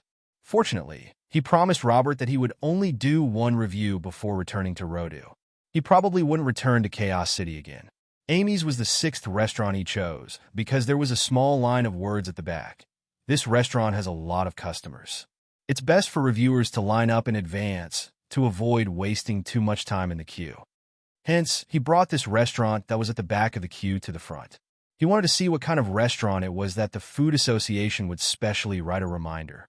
The restaurant opened at 11:30 a.m., and he arrived at 11 a.m. To his surprise, there were already customers lining up spontaneously at the restaurant's entrance. There were over 20 people in 2 lines. This indeed surprised Derek. There were a few popular restaurants in Rodu, and there were indeed customers who would line up in advance. However, those were all very famous restaurants with excellent reputations and capabilities, but there were only 3 to 5 such restaurants. He didn't expect this restaurant in the most remote corner of Chaos City to be so popular. Furthermore, as time passed, more and more customers lined up behind him. Before the doors even opened, the line had already reached the plaza. There were at least 300 to 400 people. What made him feel even more curious was that these 2 lines didn't seem to be arranged randomly. Instead, they seemed to be divided into gangs. Because of something called tofu pudding, they were arguing until their faces turned red, and they were on the verge of fighting. I didn't expect this restaurant to be so popular. I just don't know what the main dish of this restaurant is, and if they will put in effort to cook vegetarian dishes. Derek thought to himself curiously. As a vegetarian, he had not touched any meat dishes for more than 20 years. Young man, this is my first time here. Are there any vegetarian dishes worth recommending? Derek asked the young man beside him. Vegetarian? The young man thought for a while and hesitated. I'm not sure if the sweet tofu pudding is a vegetarian dish, but the savory tofu pudding is definitely a vegetarian dish. Uncle, if this is your first time here, then you're in the wrong line. The savory tofu pudding is the right choice for you. Uncle, don't be fooled by him. Tofu pudding should be eaten sweet. Only sweet tofu pudding can be called a vegetarian dish. The savory tofu pudding is heresy, the young lady standing behind Derek said indignantly. She even glared at the young man after that. Savory and sweet tofu pudding? Derek pondered. So, the tofu pudding that they had been arguing about for a long time was actually a dish, and the reason for their argument was actually just the taste. Derek felt a little embarrassed as he watched the young man and young lady arguing. He quickly said, "In that case, I'll order 1 serving of each flavor. You don't have to argue." Uncle, you're dreaming. The young lady rolled her eyes. Mr. Mack has made a rule that each person can only order 1 serving of tofu pudding. Uncle, if you want to eat it, you have to choose a flavor. Everyone wants to have another bowl of tofu pudding. Also, they provide 200 servings of tofu pudding for every meal. If you come late, you won't be able to eat it, the young man explained. There's such a rule? Derek raised his eyebrows in surprise. However, when he looked at the long line behind him, he understood. There were so many customers. If they didn't limit the amount of food they could buy, the customers at the back would probably have queued for nothing. Actually, this tofu pudding can't be considered a vegetarian dish. It can only be considered a snack. Uncle, if you want to eat vegetarian dishes, you might not be full at Mamie's. Even the Yangzhou fried rice has eggs in it. You might not be able to accept stinky tofu. Besides, that's also considered a snack, the young lady said. Is that so? Derek was a little disappointed. It seemed that this was also a restaurant that focused on meat. Mr. Mack has a new dish today. Maybe it's a vegetarian dish. The young man consoled him. Didn't you see what's written on the signboard? Today's dish is eggplant with garlic sauce. No matter how you look at it, it doesn't look like a vegetarian dish, right? The young lady immediately poured cold water on him. This. The young man pondered for a while and scratched his head. It really doesn't look like a vegetarian dish. It's okay. I'll just try the tofu pudding, Derek said with a smile. He had waited in line for so long, but he didn't even get to try a vegetarian dish. It would be a lie to say that he wasn't disappointed. However, the tofu pudding that so many customers were arguing over had to have something special. The restaurant was about to open for business, so it wouldn't hurt to try it before moving on to the next restaurant. It's amazing. It's just eggplant. There's no fish in it at all, but why does it emit a fishy aroma? It's so delicious. Yabamiya couldn't help but exclaim after taking a bite of the eggplant with garlic sauce. The others also looked at the half-eaten eggplant with garlic sauce in amazement.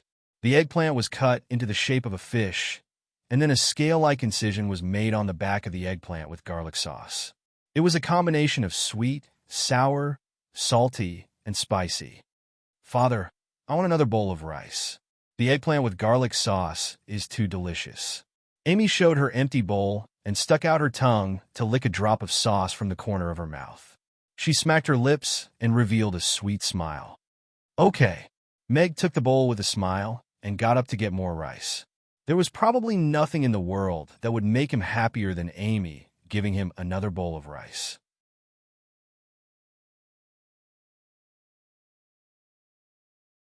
Chapter 950. Lunch ended with everyone ordering another bowl. The sour, sweet, salty, and spicy eggplant with garlic sauce was well received by everyone. Meg was naturally very satisfied with this. This was the first dish that he had truly learned on his own. The sense of accomplishment was indescribable. Welcome to Mamie's. Meg opened the restaurant's door and smiled at the customers lining up at the entrance. The customers entered the restaurant one after another, greeted Meg, and chose their favorite seats. Mr. Mack, is this new dish, eggplant with garlic sauce, made with fish? Harrison asked Meg curiously as he entered. Many customers looked at Meg curiously. Every time a new dish was released, it was the most interesting moment. No, this is a vegetarian dish. Meg shook his head with a smile. He did not pretend to be mysterious. It's a vegetarian dish? Is it really made with eggplant? Oh, eggplant is the food that I hate the most. It's so soft, it's so scary. I hate the taste of eggplant too, but my neighbor loves it. He always asks me to eat at his place. Then your neighbor must be a forest troll. You even know that. The customers started discussing when they heard that. However, most of them did not have a good impression of eggplant. Vegetarian dish? Eggplant? Derek, who had just sat down, looked at Meg and could not help but feel curious. Eggplant was also one of the foods that he hated. Whether it was the terrible texture or the smell that was difficult to get rid of, it was enough to make him stay away. However, this restaurant owner said that this was a vegetarian dish, and it could be the only vegetarian dish in this restaurant. Since they were here, regardless of their preferences, it was basic professional etiquette to try it. Meg did not explain further. It was not strange that people did not like eggplant. Those who liked it would naturally enjoy it. He returned to the kitchen with a smile. Of course, the main reason was that they had not tried eggplant with garlic sauce yet. Otherwise, they would definitely fall in love with eggplant. The customers began to order. Due to their resistance to the taste of eggplant, not many customers chose to order eggplant with garlic sauce. Of course, more customers were hesitating between ordering and not ordering, waiting for the real warriors to try it first. Derek looked around the restaurant, and his first impression was that it was comfortable. Whether it was the lighting in the restaurant, the decorations of the tables and chairs, or the dense green plants hanging on the railings, everything made him feel comfortable and relaxed. After careful observation, he could feel the cleanliness of the dining hall. There was not a single speck of dust. Even the cracks of the tables, which were difficult to clean, did not have the slightest bit of dirt. There should be a professional mage who cleaned the place to achieve such a level of cleanliness. However, what made him a little uncomfortable was the fact that he was sharing a table. He looked at the orc sitting opposite him and the wolf-headed devil sitting beside him. His face was a little guarded, and he felt a little nervous. Having lived in Chaos City for a period of time, he naturally knew that Chaos City was a city where many races lived together. However, he was used to living in Rodu, so he was more or less guarded against other races. Furthermore, sitting at the same table with a devil and an orc was an experience he had never had before, so he felt a little uncomfortable. Even the most basic racial segregation is not done. The restaurant's dining environment can only be rated 1 star at most. Sitting at the same table with an orc and a devil, even if there are delicacies in front of me, I won't be able to enjoy it wholeheartedly, Derek thought to himself. His anticipation for the eggplant with garlic sauce was completely gone. He just wanted to taste it and leave immediately. Sir, what do you want to order? Yabamiya came to Derek with a smile. Give me a moment. Let me see. Derek took the menu and flipped it open. All the delicacies with pictures on them came into view. Even a vegetarian like him could not help but salivate when he saw those colorful dishes. However, his gaze quickly skipped over the meat dishes and landed on the snack section. The sweet tofu pudding and the savory tofu pudding were different. The porcelain bowl was filled with white tofu pudding, while the savory tofu pudding was covered with some small side dishes. Meanwhile, the sweet tofu pudding should have been drizzled with golden red syrup. They all looked very tempting. After hesitating for a while, Derek still chose the sweet tofu pudding. Then he flipped the menu to a page and looked at the only dish in the vegetarian section, eggplant with garlic sauce. In the picture, there were 2 fish on a long plate. The golden red syrup was drizzled over them. No matter how one looked at it, they looked like 2 fish. There was no eggplant at all. The price of a serving was 400 copper coins. At the same time, it was stated that a bowl of rice was 50 copper coins. Refills were not allowed. Derek stared at the picture for a while before looking up at Yabamiya. Are you sure this is a vegetarian dish? Yes, this is a vegetarian dish. There are no meat dishes. Yabamiya nodded. No customer had ordered the eggplant with garlic sauce before. She almost couldn't help but tell them how delicious the eggplant with garlic sauce was.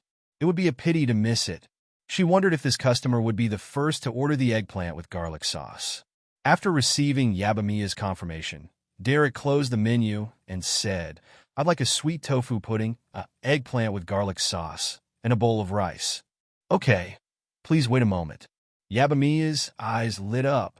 Finally, a customer ordered the eggplant with garlic sauce. According to past experience, this meant that other customers would follow suit soon. Wow, bro, you even eat eggplant. You're a scary person. The werewolf sitting beside him looked at Derek in horror. You're a true warrior. The orc sitting opposite him also gave him a thumbs up. I'm curious if Mr. Max Eggplant will become another delicacy. Bro, I'll rely on you to test the poison, the young man sitting diagonally across from him said with a smile. Okay. Derek nodded his head awkwardly. The 2 demons and orcs were different from the ferocious image he had in mind. Instead, he could feel the friendliness they exuded. He didn't expect to become a warrior just by ordering eggplant with garlic sauce. Boss, a customer ordered the eggplant with garlic sauce, Yabamiya said excitedly as she returned to the kitchen. Roger that. Meg nodded. He took an eggplant from the shelf at the side. It was longer than a normal eggplant, but shorter and fatter than a long eggplant. He cut it in half like a fish that was cut in half. He flipped the kitchen knife in his hand, and a thin layer of eggplant skin was peeled off. Between the movements of the knife, the 2 slices of eggplant became fish. The crisscrossing knife cut thin scales on the eggplant and went deep into the eggplant but didn't sever it. 2 pots were heated at the same time. After half of the oil was heated, he placed the eggplant into the pot with the most oil and fried it. In the other pot, he added some oil, minced garlic, ginger, pickled pepper, and a spoonful of the secret bean paste. After stir-frying, he added the red oil. He then added sugar, vinegar, and a small amount of starch to make the fish sauce. The eggplant that was fried until its skin was slightly golden was placed on a plate. The boiling hot and thick fish sauce was poured over the eggplant. Sizzle. There was a soft sound. A serving of eggplant with garlic sauce that was sour, sweet, salty, and spicy with all flavors was ready. Please remember the domain name of this book. .com, wonderful book mobile version website. .com. Chapter 951. Your eggplant with garlic sauce and rice. Yabamiya walked over and placed the freshly cooked eggplant with garlic sauce and a bowl of rice in front of Derek with a smile. Everyone's gaze landed on Derek and the eggplant with garlic sauce in front of him. However, Derek's gaze was completely attracted by the eggplant with garlic sauce in front of him. The freshly cooked eggplant with garlic sauce was still emitting steam, and the rich aroma wafted over together with the steam. It was a very special aroma. It was a little like the aroma of the fish from the Green Carp restaurant in Rodu. That was the most famous restaurant in Rodu for eating fish. He liked the stir-fried lotus root slices there, so he often went there to try it. Naturally, he was no stranger to the aroma. It wasn't accurate to say that it was the aroma of the fish. It should be said that it was the aroma of the spices and side dishes cooked together with the fish. Furthermore, compared to the aroma of the fish from the Green Carp restaurant, this aroma was even more alluring. Even his picky nose couldn't detect any fishy smell. Just the aroma alone was enough to make him salivate. On the long plate, there was a fish that had been split in the middle. The golden red sauce covered the fish, and the translucent red color had seeped into the meat of the fish perfectly. However, when Derek took a closer look, he realized that it wasn't fish on the plate, but eggplant that had been cut into the shape of a fish. As the eggplant was peeled and cut with a knife, it was slightly golden yellow after being fried. It looked just like a real fish. Derek's eyes lit up. He was a little surprised and puzzled as he thought, what a strange cooking method. Furthermore, I really don't see any fish. Then, where did this rich aroma come from? Could it be that fish soup is used? If fish soup is used, it shouldn't be placed in the vegetarian section, right? It smells so good. It looks just like a real fish, and the aroma is even more fragrant than a real fish. Is this really the smell of an eggplant? Bro, quick, try it. I want to have one too. The three people at the same table were already swallowing their saliva. The young man couldn't help but urge, since we've already ordered it, let's have a taste. Derek hesitated for a moment, but still picked up his chopsticks and picked up the eggplant. The eggplant was softer than he had imagined. The golden red fish sauce seeped into the eggplant perfectly. It didn't have the usual unappetizing white color of the eggplant. It was slightly oily, and even Derek couldn't help but swallow his saliva. I hope it wasn't cooked with fish soup. Otherwise, I'll definitely give a 0 rating, Derek thought before putting the eggplant into his mouth. This taste. Derek's eyes lit up instantly.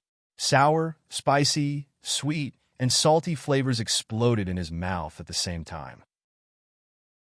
He had never experienced such an impact in his 20 years of eating vegetarian food.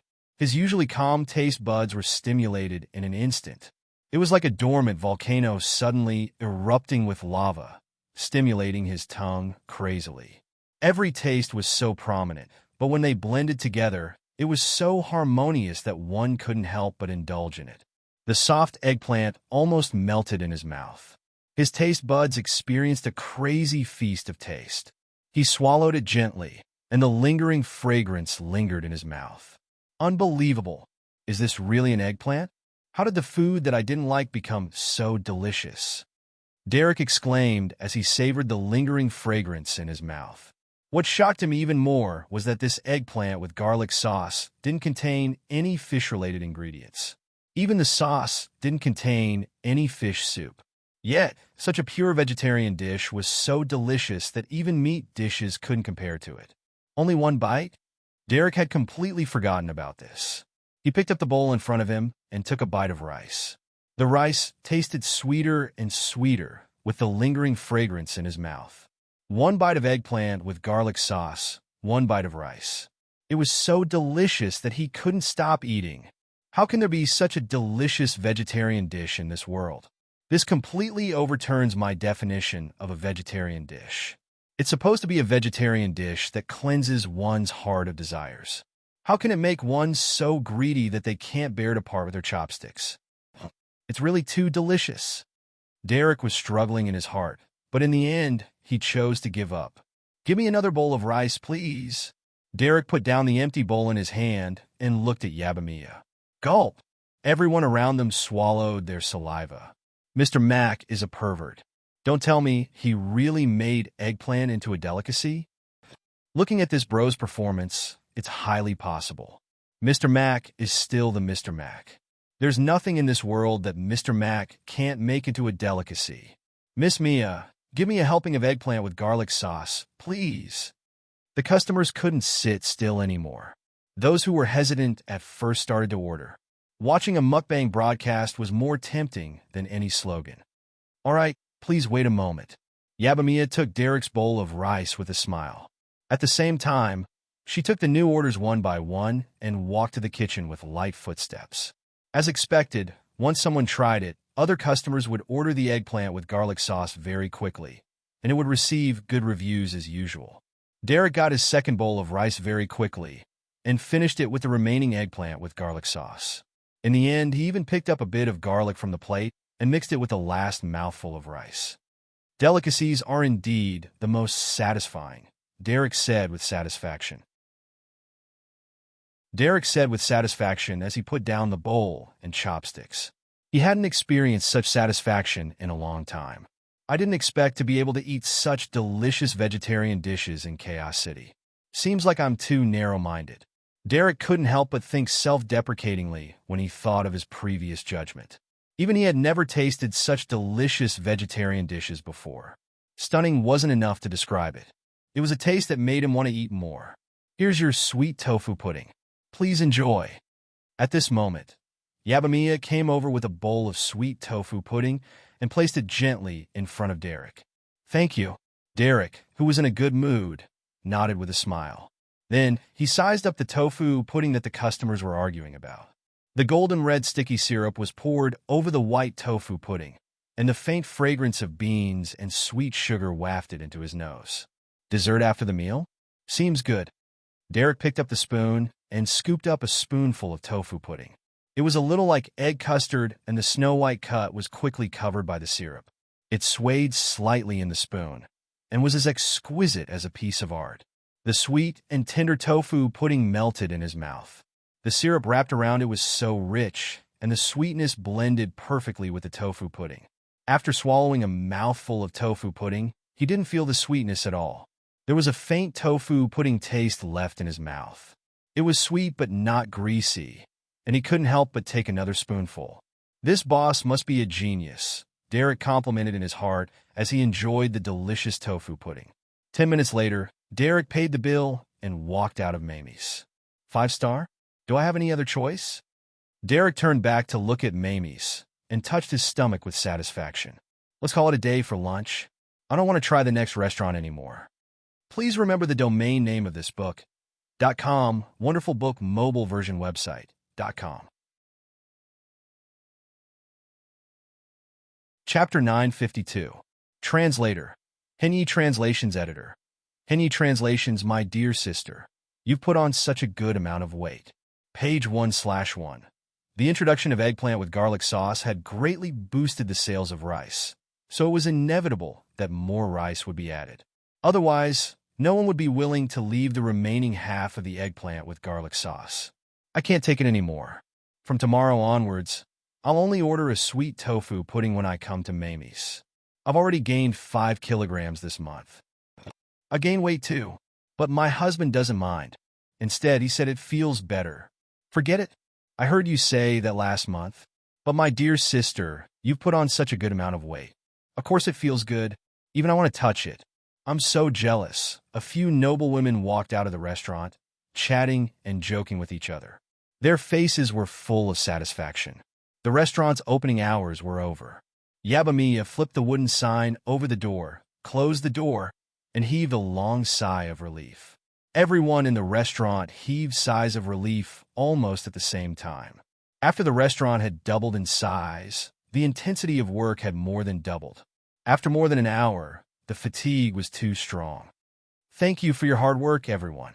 I have to go out for a while. I'll leave the rest of the work to you. Meg came out of the kitchen, took off his apron, and hung it at the side. He went upstairs to change into casual clothes, and then went downstairs to walk out the door. There was already a horse-drawn carriage with the Buffett family emblem parked at the door. A middle-aged man who looked like a secretary was standing in front of the carriage. When he saw Meg coming out, he went up to him with a smile. "Mr. Meg, Miss Hill asked me to pick you up." "All right." Meg nodded slightly. This was one of Miss Hill's personal secretaries. He had met him before. Meg got into the horse-drawn carriage, and the secretary sat across from him with a smile. However, he didn't initiate a conversation with him. Meg didn't ask too many questions either. The steam locomotive was supposed to be a highly confidential matter. He wasn't sure if this secretary had the authority to know about it. The horse-drawn carriage moved forward steadily and exited Chaos City from the East City Gate. After driving along the main road for a while, it entered a side path and continued on its way. Meg wasn't too surprised by this. Building a train was a massive undertaking, so it naturally couldn't be carried out in Chaos City. Otherwise, the entire Northern continent would know about it by the next day. Furthermore, Mr. Hill said that the first section of the railway was going to Vic Mountain. That meant that Buffett Bank and Chaos City had already reached an agreement with the goblins, so it wasn't strange for them to build a base in the east of the city. The unicorn's speed was very fast, but it still took about half an hour before it stopped in front of a large mountain. "Mr. Meg, we're here." The secretary stood up and got out of the carriage. Meg lifted a corner of the carriage's curtain and glanced at the seemingly ordinary stone wall. His eyes narrowed slightly as he could feel a faint aura of magic coming from the stone wall. Some kind of magic array should have been used to conceal the entrance. However, Meg's face didn't show the slightest bit of abnormality. Lowering the curtain, he got up and followed out of the carriage. Looking at the stone wall with a face of surprise, he said, "Here?" "Yes." The secretary nodded with a smile. He took out a black token from his pocket and pressed it directly on the stone wall. A golden ripple appeared on the stone wall that looked like an ordinary stone. With a twist of space, a whirlpool that could accommodate one person appeared on the stone wall.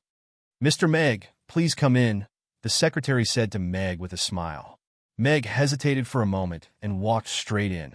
After a short moment of darkness, the light became bright all of a sudden. Meg squinted slightly. After adjusting to the light, he looked around, and his eyes lit up immediately. This was a large passage that was over 10 meters wide and close to 20 meters high. Two parallel tracks were laid on the ground, extending all the way in. There seemed to be an even bigger space inside. Above his head, the light from the magic array illuminated the passage. Meg felt as if he had come to a giant's cave. Soon, Meg felt a few senses sweep over his body. If he wasn't mistaken, they were at least the mental senses of magicians above the 9th level. There was even a 10th level magician among them. Sure enough, it's a big deal. Meg secretly praised in his heart. To be able to let a great magician guard the base here, the importance that Buffett Banks and the City Lord's office attached to the steam locomotive could be imagined. "Mr. Meg, please come with me. Miss Hill and the City Lord are already waiting in front." The secretary looked at Meg and smiled. "Lord Michael is also here?" Meg was a little surprised. "Yes." The secretary nodded, but didn't explain much. Meg followed the secretary into the depths of the cave. As they went deeper, the sound of metal hitting metal gradually increased. After about 5 minutes of walking, a huge karst cave appeared in front of Meg. Crisscrossing tracks filled the karst cave. The dwarven blacksmith's heavy hammers smashed a string of sparks on the iron blocks. The magicians cast magic to melt the iron into molten iron, extract the iron, and then mold it into the required shape. The work was in full swing. On the centermost hanging platform, a 4-section steam locomotive displayed its extraordinary iron bones. It was a steam locomotive that was about twice as wide as an ordinary train. "It looks like it." Meg stopped and looked up at the steam locomotive with its chimney pointing to the sky, revealing a smile. "Mr. Mack, you're here?" At this time, a forthright voice sounded from the side. Meg turned around with a smile and said, "I've kept the City Lord and Miss Hill waiting. Mamise is the face of Chaos City now. It's naturally important to satisfy the customers. Besides, we just finished our discussion. Mr. Mack, you came at the right time. Michael shook his head with a smile. Hill smiled at Meg and said, Mr. Meg is very punctual. However, if you're going back to prepare dinner, let's start the assessment first. Miss Hill, you know me well. Let's go and take a look now. Meg nodded. Of course, it was very important to go back and prepare dinner. After all, he didn't even apply for leave. It wouldn't be good to stand up a customer for no reason. Mr. Meg, please come with me. The chief engineer at the side led Meg to the centermost hanging platform, and a human-powered lift lifted them up to the platform. Mr. Meg is the designer, and you've made the actual product yourself. Naturally, you're very familiar with the structure of the steam locomotive. However, during the manufacturing process, we made some changes to the details after our discussion. Burrell led Meg around the steam locomotive and began to explain it in detail.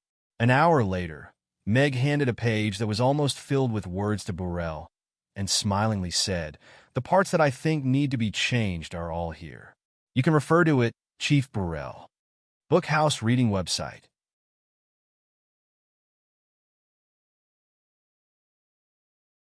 Chapter 953. Mr. Meg's suggestion hit the nail on the head and solved many of our problems. We should have consulted you earlier. Blair solemnly put away the piece of paper and looked at Meg with some shame. If he had doubts when he first took over the steam locomotive project, his admiration for Meg, the designer, grew stronger as the project progressed. Furthermore, after today's on-site inspection, Meg pointed out the crux of the problem and even provided the simplest solution. This made Burrell admire Meg even more. Such a person could only be called a genius if he could come up with a bold and imaginative idea that could be implemented. You flatter me. Although there are some problems that have to be solved, if there is a straight track here, we should be able to conduct a straight driving test. Meg said with a smile. He, who was standing on the shoulders of his predecessors, did not feel that he had anything to be proud of. Blair, who could build such a steam locomotive in such a short time with only a blueprint and a simple model, was worthy of the title of a great engineer. There is a straight track of about 1 kilometer in the base. Blair's face lit up, but he lowered his voice and said, But before the trial run, we have to clear the place first. Meg nodded slightly. It seemed that even within the project, it was also confidential. The two of them landed again. Blair briefly reported the situation to Michael and the Hill, and then began to command the clearing work. The busy dwarf blacksmiths and mages were quickly ordered to leave and enter the passage at the side. The entire cave suddenly became quiet and empty. The lift platform slowly lowered and lowered the steam locomotive to the ground. The staff entered the locomotive and shoveled coal into the boiler. Black smoke rose from the chimney. The air pressure has reached the threshold. Start. Woo woo woo. Following the voice of the staff, a loud whistle sounded. Steam gushed out, and the huge steam locomotive began to move forward slowly. Besides, the friction between the train wheels and the rails made a deafening sound. The ground trembled slightly as if a giant beast was slowly awakening. The steam locomotive began to speed up and move forward steadily. They didn't rely on any animal power, nor did they need any magicians or knights to control them. They were just a group of ordinary people, and yet they were able to make such a huge creature run. The spacious carriage could carry far more goods than any other carriage. Most importantly, it didn't need to rest. As long as there was enough coal, it could keep moving. This was something that no other means of transportation could do. The Hill and Michael's eyes lit up. In their hearts, they had already drawn a blueprint. I'm used to seeing high-speed trains that travel at hundreds of kilometers per hour. I'm not used to seeing these stupid guys who can't even compare to greenskins. Meg sighed. He was finally going to change the world. Because the track was limited, it began to slow down before reaching its maximum speed. Finally, it stopped at the end of the track. Michael took the lead in clapping, and everyone else followed suit. Blair and the staff members who came down from the steam engine couldn't hide their excitement. After half a month of hard work in this dark cave, their efforts had not been in vain. Michael said emotionally. I believe that it won't be long before this big guy can change the world. And you are the creators of all of this. I'm honored to be able to witness this important moment. There was another burst of cheers in the cave. Meg declined the invitation to the celebration banquet on the hill and left the construction base early. The secretary who brought him here sent him back to Amy's. Compared to the celebration banquet, it was naturally more important to make dinner for the guests. It's obviously to make money. The system's voice sounded with some disdain. Isn't it natural to bring happiness to the guests and realize the value of life at the same time? Meg said matter-of-factly. It was already 4 o'clock when he returned to the restaurant.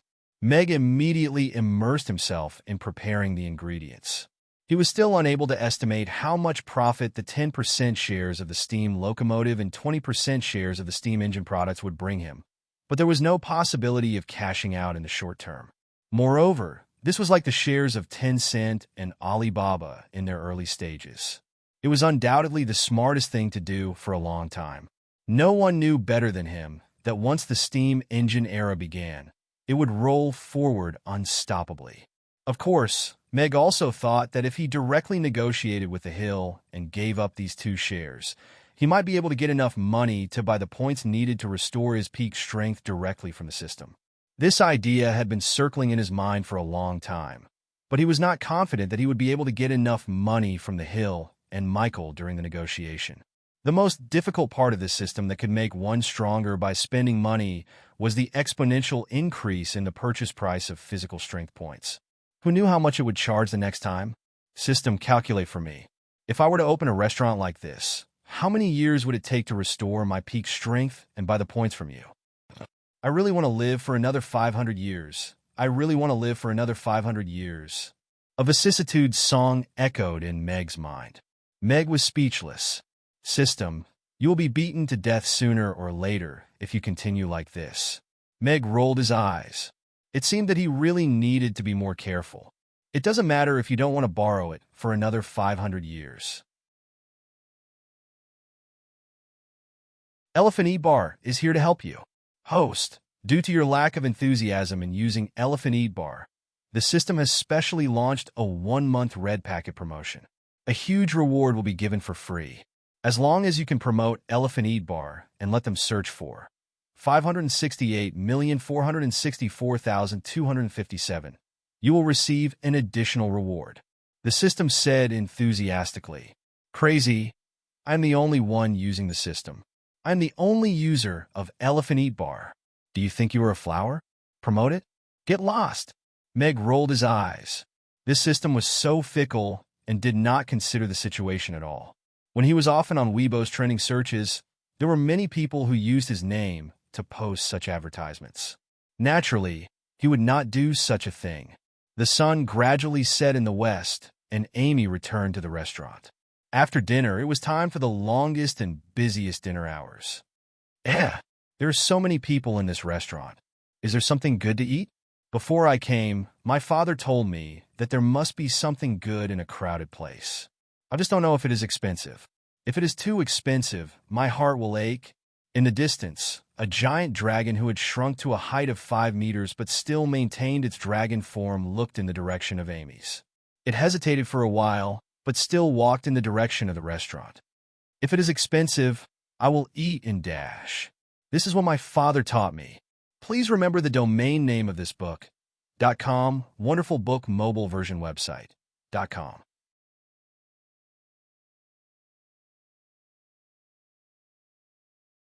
Chapter 954.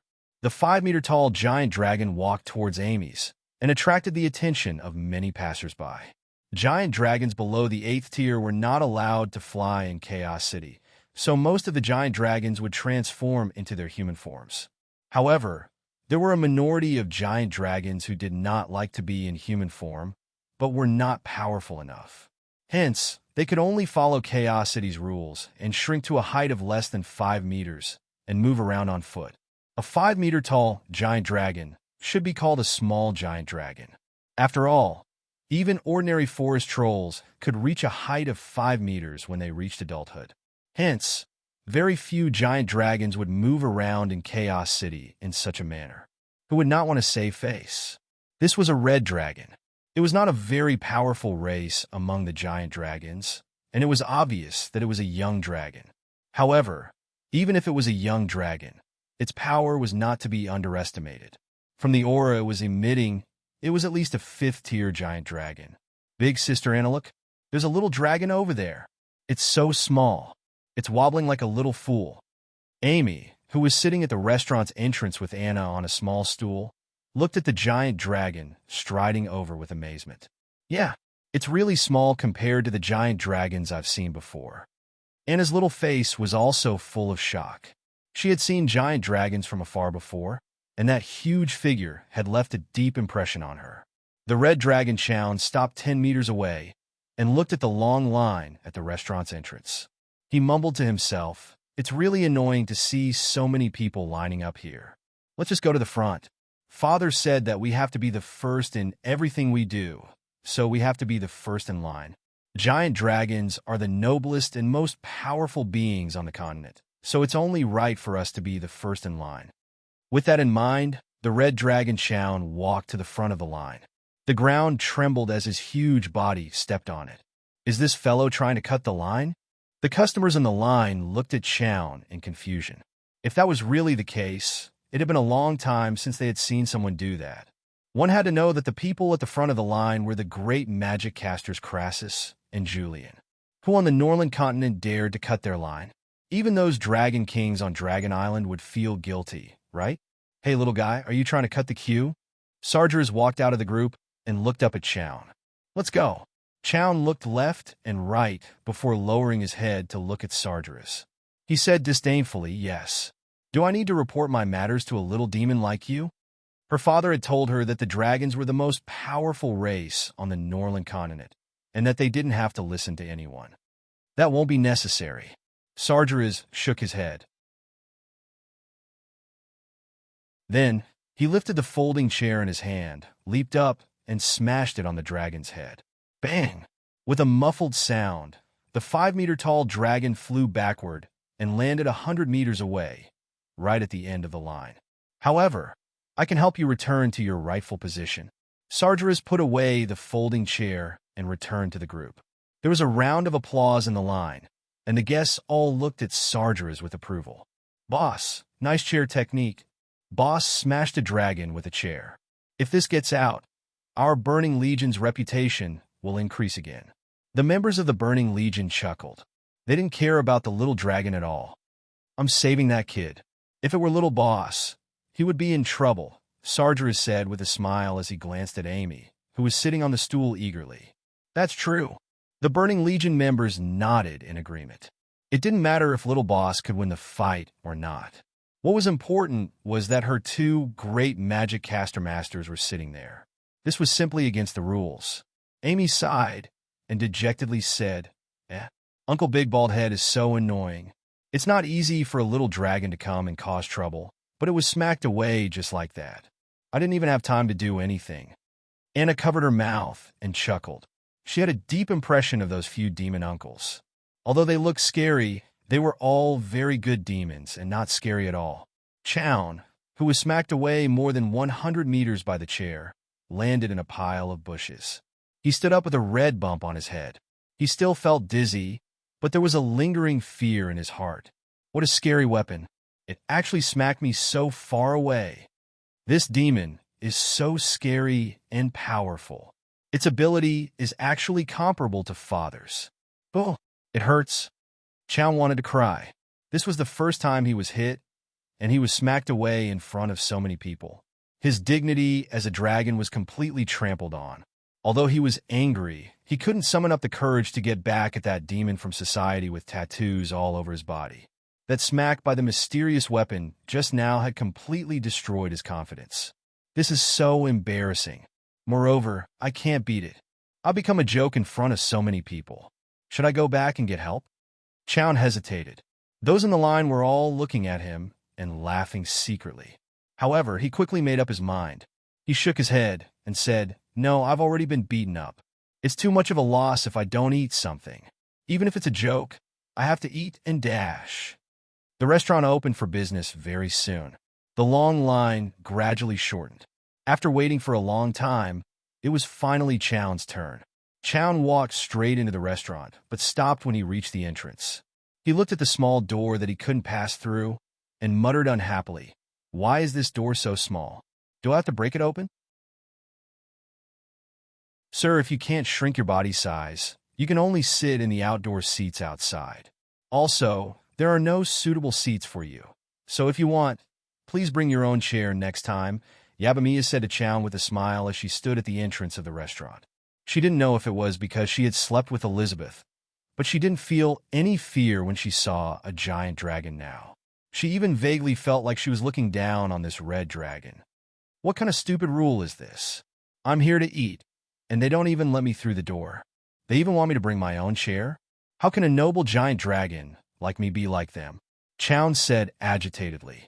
Then he turned his head and saw Sargeras sitting on a folding chair with flames all over his body. There were also lava trolls standing or sitting at the side with flames all over their bodies and smiling at him. Chown's expression froze instantly. You're tuning in to the Romance Rendezvous YouTube channel. We're so grateful for your support, and don't forget to subscribe to join us on this incredible journey through captivating stories. Your generosity through donations truly makes a world of difference, as it's the primary source of revenue that allows me to expand and enhance this channel for you. Thank you from the bottom of my heart for being a part of this adventure.